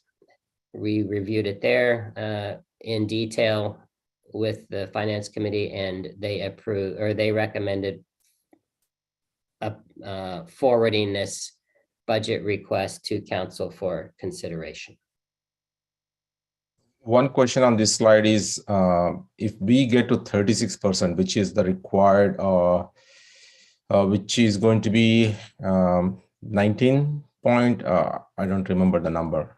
Do you have that number? If we get to 36% reserves? I want to say 18.6 million. Candace, does that sound correct? You gave it to me recently, and I'm trying to remember now. I think that sounds correct. 18 points, sorry. 18.6 million, I believe, is the 36% number. Okay, thank you. Okay, with that, Council, any questions, clarifying questions to Kelly? No, I think we asked all the questions during the Finance Committee meeting as well, so I am good.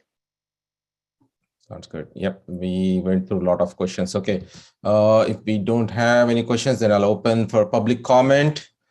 I see one public comment. Call in user 1.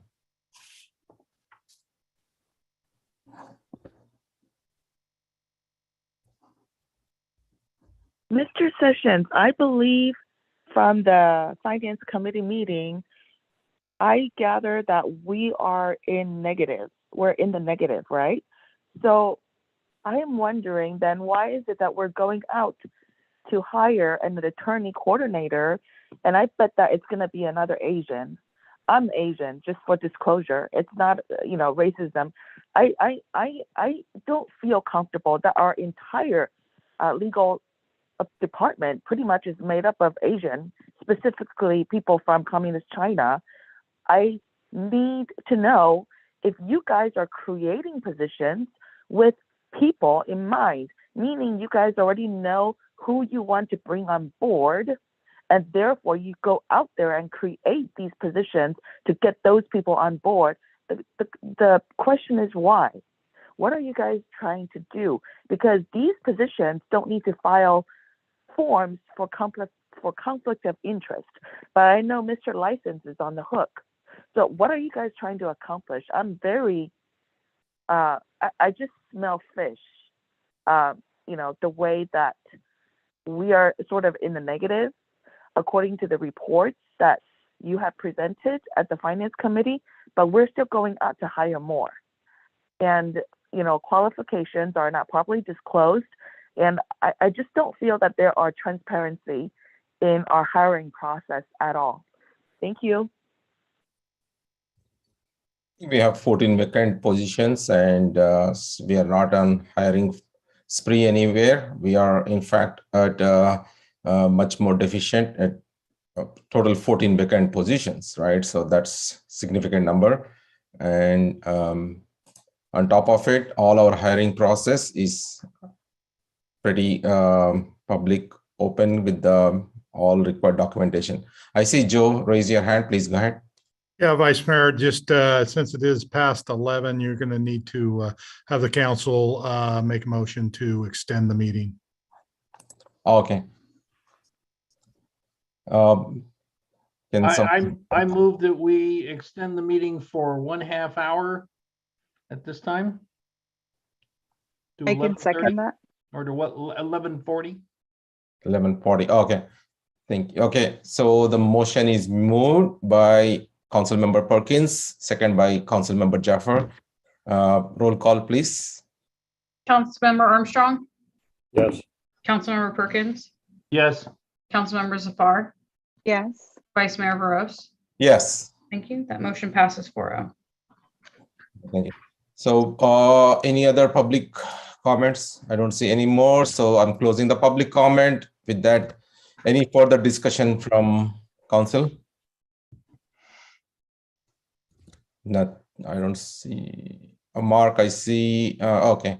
I was just going to say, I think that ARPA funding was really helpful, but I'm okay if we need to spend down some of that reserve down to our 36% limit. I'm okay with the mid-year requests and moving forward with that. And that's all the comment I have. The only comment I have is that we put that money in the PARS fund so we could use it to pay PERS costs going forward when we needed to. And I think that this is an appropriate time to use some, not all, but some of that PARS fund to fund some of our PERS costs next year. Hopefully that can bridge us over to the following fiscal year. By then, maybe the TOT will be back and a few other things will have recovered sufficiently. And with that, I'll move resolution 2022-032, authorizing mid-year budget adjustments. I'll second. Okay, Councilmember Perkins moved the motion and second by Councilmember Armstrong. Before roll call, quick one, I just want to share my comment. Yes, the whole idea, as Councilmember Perkins mentioned, that the PARS is to help us when we need it. And also the reserves that we are talking about, as Councilmember Armstrong mentioned, if we need to go to 36%, yes, because that's the whole idea, right? We wanted to have the reserves so that we can use it when we need it. And as we continue with our COVID recovery, I think we should be able to bring back. Anyway, pretty soon we have our goal setting also meeting, so we can discuss much more further on that. With that, roll call, please. Councilmember Armstrong, Yes. Councilmember Perkins, Yes. Councilmember Zafar, Yes. and Vice Mayor Veros. Yes. Thank you. That motion passes. With 4-0, thank you. And with that, we are going to the item 11, city manager comments. Mr. Vice Mayor, if I can just interrupt for 1 second before Mr. Gorton enlightens us this evening. I'd like to just revisit item 10.1 just very briefly. We did get a comment that there was an error in the resolution. And as I look at it, it is a Scrivener's error, essentially, which under the government code, we can correct administratively. However, we do have the option of revisiting and doing a full formal motion correcting the error as well. But I'm happy to go either way. But it would require a motion of the council to reopen it. Okay. So this is 10.1, I think, right? This is 10.1. Yes. I'll move adoption of resolution 2022-030 as corrected. I think it is 2020-030. Isn't that what I said? I'm sorry. 2022-030 Yeah. as corrected. I'll second it. Okay. Councilmember Perkins moved the motion and Councilmember Armstrong second. Christina, please roll call. Councilmember Armstrong, Yes. Councilmember Perkins, Yes. Councilmember Zafar, Yes. and Vice Mayor Veros. Yes. Thank you. The motion passes 4-0. Thank you. Good. Thank you for getting us to get. Okay, with that, let's move to the item 11, city manager comments. I have 22 minutes of comments and then, no, I'm just kidding. No comments for tonight. Thank you. Comments. Okay, with that, let's go to item 12, public comment. If you have not previously spoken under public comment, item 4, please use the raise your hand feature on Zoom or dial *9 on your telephone when it is your turn to talk and call upon a name if provided. Remarks are limited to 3 minutes per person and a clock will be running on the Zoom screen. The speaker's microphone will be muted once the allotted time has expired. While we encourage your comments, unfortunately, state law prevents the City Council from discussing items that are not on their meeting agenda. They do take them very seriously, however, and if appropriate, staff will follow up on them. Okay. They call in user 1.